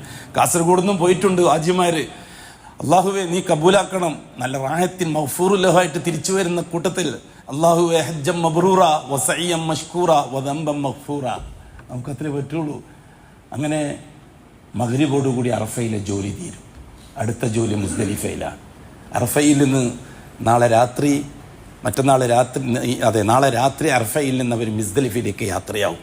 ഞാൻ സാധാരണ പറയാറുണ്ട്, മക്കയിലെ സൗകര്യം 100%, മദീനയിലെ സൗകര്യം 50%, അസീസയിലെ സൗകര്യം 25%, മിനയിലെ സൗകര്യം 10%, അറഫയിലെ സൗകര്യം 5%, മുസ്ദലിഫ 0%. മേലെ ആകാശം, താഴെ ഭൂമി, വിരിപ്പില്ല, പന്തലില്ല, എല്ലാം മണ്ണ്. രാജാവ് അപ്പുറം കിടക്കും, പ്രജ ഇപ്പുറം കിടക്കും, മന്ത്രി കിടക്കും, കോടീശ്വരൻ ഇപ്പുറം കിടക്കും, തൊഴിലാളി അപ്പുറം ഉണ്ടാവും, അതേ കമ്പനിയിൽ ജോലി ചെയ്യുന്ന പ്യൂണ് അപ്പുറം ഉണ്ടാവും, അതേ കമ്പനിൻ്റെ ബില്ല് മുതലാളി ഇപ്പുറം ഉണ്ടാവും, എല്ലാവരും ഉണ്ടാവും. ഒരു തുണി ഉടുത്തിട്ടുണ്ട്, ഒരു തുണി പുതച്ചിട്ടുണ്ട്, കൈത്തണ്ട തലയാണ മണ്ണിൽ കിടക്കും. അതാണ് ജോലി. മുസ്ദലിഫയിലെ ജോലി. അറഫയിൽ മറന്നുപോയ ദുആ മുസ്ദലിഫയിൽ വെച്ച് ചെയ്യാം. കാരണം മുസ്ദലിഫയിലും കൂടി കഴിഞ്ഞിട്ടേ ഫയൽ അള്ളാഹുവിലേക്ക് പോവുള്ളൂ. ഒരു ഇളവാണ്. റസൂലുള്ളാഹി സ്വല്ലല്ലാഹു അലൈഹി വസല്ലം തങ്ങൾ പറഞ്ഞു, മുസ്ദലിഫയിൽ നിന്നാണ് പറഞ്ഞത്, ഷൈത്താൻ മണ്ണ് വാരി തലയിലിട്ടിട്ട് ഓടുന്നത് ഞാൻ കാണുന്നു എന്ന്. ഇപ്പം മുസ്ദലിഫയാണത്, ഫൈനൽ മുസ്ദലിഫ. പിന്നെ അവിടെ നിന്ന് കല്ല് ഉറക്കണം, ഒരു 70 കല്ല് ഉറക്കണം. നാളെ രാത്രിയാണ് അത് ഉറക്കുക. ഇഷ്ടംപോലെ കല്ല് കിട്ടും, ചെറിയ കടലക്ക പോലത്തെ കല്ല്. ആ 70 കല്ല് ഉറക്കി ഒരു പാക്കറ്റ് ഇട്ടിട്ട് എവിടെയെങ്കിലും ബാഗിലോ മറ്റോ ഇടുക, പിന്നെ കിടന്നുറങ്ങുക. അത് മബീത്തു മി മുസ്ദലിഫ. സുബഹി വരെ പിന്നെ ഉറക്കാണ് ജോലി, വേറെ ജോലിയൊന്നുമില്ല. പോയ ഉടനെ തന്നെ മഗ്രിബ് ഇശാവും, അത് പിന്നെ പറയേണ്ടതില്ലല്ലോ, മഗ്രിബ് ഇശാ നിസ്കരിച്ചല്ലേ പറ്റൂ. അതെ, ളുഹറും അസ്റും ജമ്മാക്കി നേരത്തെ നിസ്കരിച്ചു, പിന്തിച്ച് ജമ്മാക്കിയിട്ട് മുസ്ദലിഫയിൽ വെച്ചാണ് മഗ്രിബ് ഇശാവും റസൂലുള്ളാഹി തങ്ങൾ നിസ്കരിച്ചത്. നേരം വിളിക്കുന്ന ഉറങ്ങണം. സുബിയാകളോടുകൂടി അറഫൻ്റെയും മുസ്ദലിഫിൻ്റെയും സമയം കഴിഞ്ഞു. ഇനി ദുൽഹജ്ജ് 10 മറ്റന്നാൾ ഞായറാഴ്ച. 10ൻ്റെ അന്ന് 4 ജോലിയാണ്. ജംറത്തുൽ അഖബയിൽ 7 കല്ലെറിയുക, മൃഗത്തെ അറുക്കാൻ തീരുമാനിച്ചവർ മൃഗത്തെ അറുക്കുക, മുടി കളഞ്ഞ് തഹല്ലുലാകുക, 1ാം തഹല്ലുൽ. മക്കത്ത് പോയി ഹജ്ജിൻ്റെ തവാഫും സയ്യും ചെയ്യുക. ഇത് 4 ജോലിയാണ് ദുൽഹജ്ജ് 10ൻ്റെ അന്ന് ചെയ്യേണ്ട ജോലി. ഇത് നിർബന്ധമായും 10ൻ്റെ അന്ന് തന്നെ ചെയ്യണമെന്നില്ല. ജംറത്തുൽ അഖബയിൽ 7 കല്ലെറിഞ്ഞ് മുടി കളഞ്ഞ് തഹല്ലുലാവാം. അറുക്കാൻ ഏർപ്പാടാക്കിയവർ അറുത്തോളും. പിറ്റേന്നോ മക്കത്ത് പോയിട്ട് തവാഫും സയ്യും ചെയ്യാം. 10ൻ്റെ ജോലി പൂർത്തിയായി. ഇനി 11, 12, 13ൻ്റെ ജോലിയാണ്. 3 ദിവസത്തെ ജോലിയാണ് ബാക്കി. ആ 3 ദിവസം മിനയിലായിരിക്കും ഉണ്ടാകുക. പകലിൻ്റെ ജോലി, രാത്രിത്തെ ജോലി ഡിവൈഡ് ചെയ്താൽ മതി. പകല് 3 ജംറയിൽ 7 കല്ലെറിയുക, പകലത്തെ ജോലി പൂർത്തിയായി. രാത്രി മിനയിൽ കിടന്നുറങ്ങുക, രാത്രിത്തെ ജോലിയും പൂർത്തിയായി. 12ൻ്റെ അന്നും 3 ജംറയിൽ 7 കല്ലെറിയുക, രാത്രി മിനയിൽ കിടന്നുറങ്ങുക, 12ൻ്റെ ജോലിയും പൂർത്തിയായി. 13ൻ്റെ അന്ന് 7 കല്ലെറിയുക, മിനയിൽ അസ്ർ നിസ്കരിക്കുക. അതോടുകൂടി ഹജ്ജിൻ്റെ അമാലുകൾ കഴിഞ്ഞു, തിരിച്ചു പോകാം. ലബ്ബൈക് അല്ലാഹുമ്മ ലബ്ബൈക് ലബ്ബൈക് ലാ ശരീക ലക ലബ്ബൈക് ഇന്നൽ ഹംദ വൻ നിഅമത ലക വൽ മുൽക ലാ ശരീക ലക. അതോടുകൂടി ഹജ്ജ് പൂർത്തിയായി. ഇനി ഒരു ജോലിയാണ് ബാക്കി, വിദാഇൻ്റെ തവാഫ്. നാട്ടിലേക്ക് വരാൻ തീരുമാനമായാൽ ബാഗെല്ലാം റെഡിയാക്കി ബസ് പോകാനായിക്കഴിഞ്ഞാൽ കഅബാലയത്തെ വിദാഇൻ്റെ തവാഫ് ചെയ്യുക. ഹജ്ജിൻ്റെ അമാലുകൾ പൂർത്തിയായി. പക്ഷേ ഹാജി ആവലാണ് പ്രയാസമുള്ള കാര്യം. ഇൻഷാ അല്ലാഹ് നമുക്ക് ചർച്ച ചെയ്യാം. നമ്മുടെ ഈദുൽ ഫിത്ർ തിങ്കളാഴ്ചയാണെന്നാണ് തീരുമാനിച്ചിരിക്കുന്നത്. കാലാവസ്ഥ അനുകൂലമാണെങ്കിൽ ഇൻഷാ അല്ലാഹ് ഈദ്ഗാഹ് എന്ന് പറയുന്നു നടക്കും തോന്നുന്നില്ല, ഇവിടെയായിരിക്കും ഉണ്ടാകുക ഇൻഷാ അല്ലാഹ് നമ്മുടെ ഈദ് നിസ്കാരം. ഇൻഷാ അല്ലാഹ് അള്ളാഹു തൗഫീക്ക് ചെയ്തെങ്കിൽ അള്ളാഹു ഇൽമിൽ ബർക്കത്ത് ചെയ്ത് തരട്ടെ. തുടർന്ന് എന്താ സംഭവിച്ചത് എന്ന് നമുക്ക് വിശദീകരിക്കാം. അള്ളാഹു തആല ഒരുപാട് തൗഫീക്ക് നല്ല നല്ല അമലുകൾക്കുണ്ടാക്കി തരികയും അള്ളാഹു തആല അതിനാവശ്യമായ ഇൽമ് അതാത് സമയത്ത് നമുക്ക് വർദ്ധിപ്പിച്ചു തരികയും ചെയ്യട്ടെ. അല വ ഇന്നല്ലാഹ സുബ്ഹാനഹു വ തആല അമറനാ ബിസ്സലാത്തി അലാ നബിയിഹി അംറ വഖാല മുഖ്ബിറൻ വ ആമിറ ഇന്നല്ലാഹ വ മലായികതഹു യുസല്ലൂന അലൻ നബി യാ അയ്യുഹല്ലദീന ആമനൂ സല്ലു അലൈഹി വസല്ലിമു തസ്ലീമാ അല്ലാഹുമ്മ സല്ലി വസല്ലിം അലാ റസൂലിക സയ്യിദിനാ മുഹമ്മദ് وعلى آله وصحابه واتباعه ومن تبعهم بإحسان إلى يوم الدين. اللهم ارض عن أشرف خلفائه الراشدين المهديين أبي بكر وعمر وعثمان وعلي رضي الله عن كل واحدهم أجمعين وارض عنا معهم برحمتك يا أرحم الراحمين. اللهم اغفر للمؤمنين والمؤمنات والمسلمين والمسلمات الأحياء منهم والأموات. اللهم إنك مجيب الدعوات وقاضي الحاجات طيب ثرانا وثراهم واجعل الجنة مأوانا ومأواهم. اللهم أصلحنا وأصلح أئمتنا وأمتنا وولاتنا وولاة أمورنا. اللهم اجعل أمورنا بأيدي خيارنا حتى يقودنا إلى الخير من هو خير منا. اللهم انصر جيوش المسلمين. اللهم انصر جيوش المسلمين. اللهم انصر جيوش المسلمين وفك أسر المأسورين. اللهم اقض الدين عن المدينين. اللهم اكتب الستر والسلامة علينا وعلى والدينا وأولادنا وأزواجنا وعلى جميع الحجاج والعمار والغزاة والمسافرين والمجاهدين في سبيلك صادرين والدين في بلدك وبحرك وجوك أجمعين يا رب العالمين. اللهم أعزنا وأعز الإسلام والمسلمين. اللهم انصرنا وانصر الإسلام والمسلمين. اللهم ألف بين قلوب المسلمين الموحدين. اللهم أصلح ذات بينهم يا رب العالمين. اللهم أذل الشرك والمشركين وأذل الكفر والكافرين وأذل الإلحاد والملحدين. اللهم مزق المملكة المشركين الكافرين الحربيين الظالمين اليهود والنصارى والشيعيين بعزتك وقدرتك يا رب العالمين. وصلى الله على خير خلقه محمد وآله وصحبه أجمعين والحمد لله رب العالمين.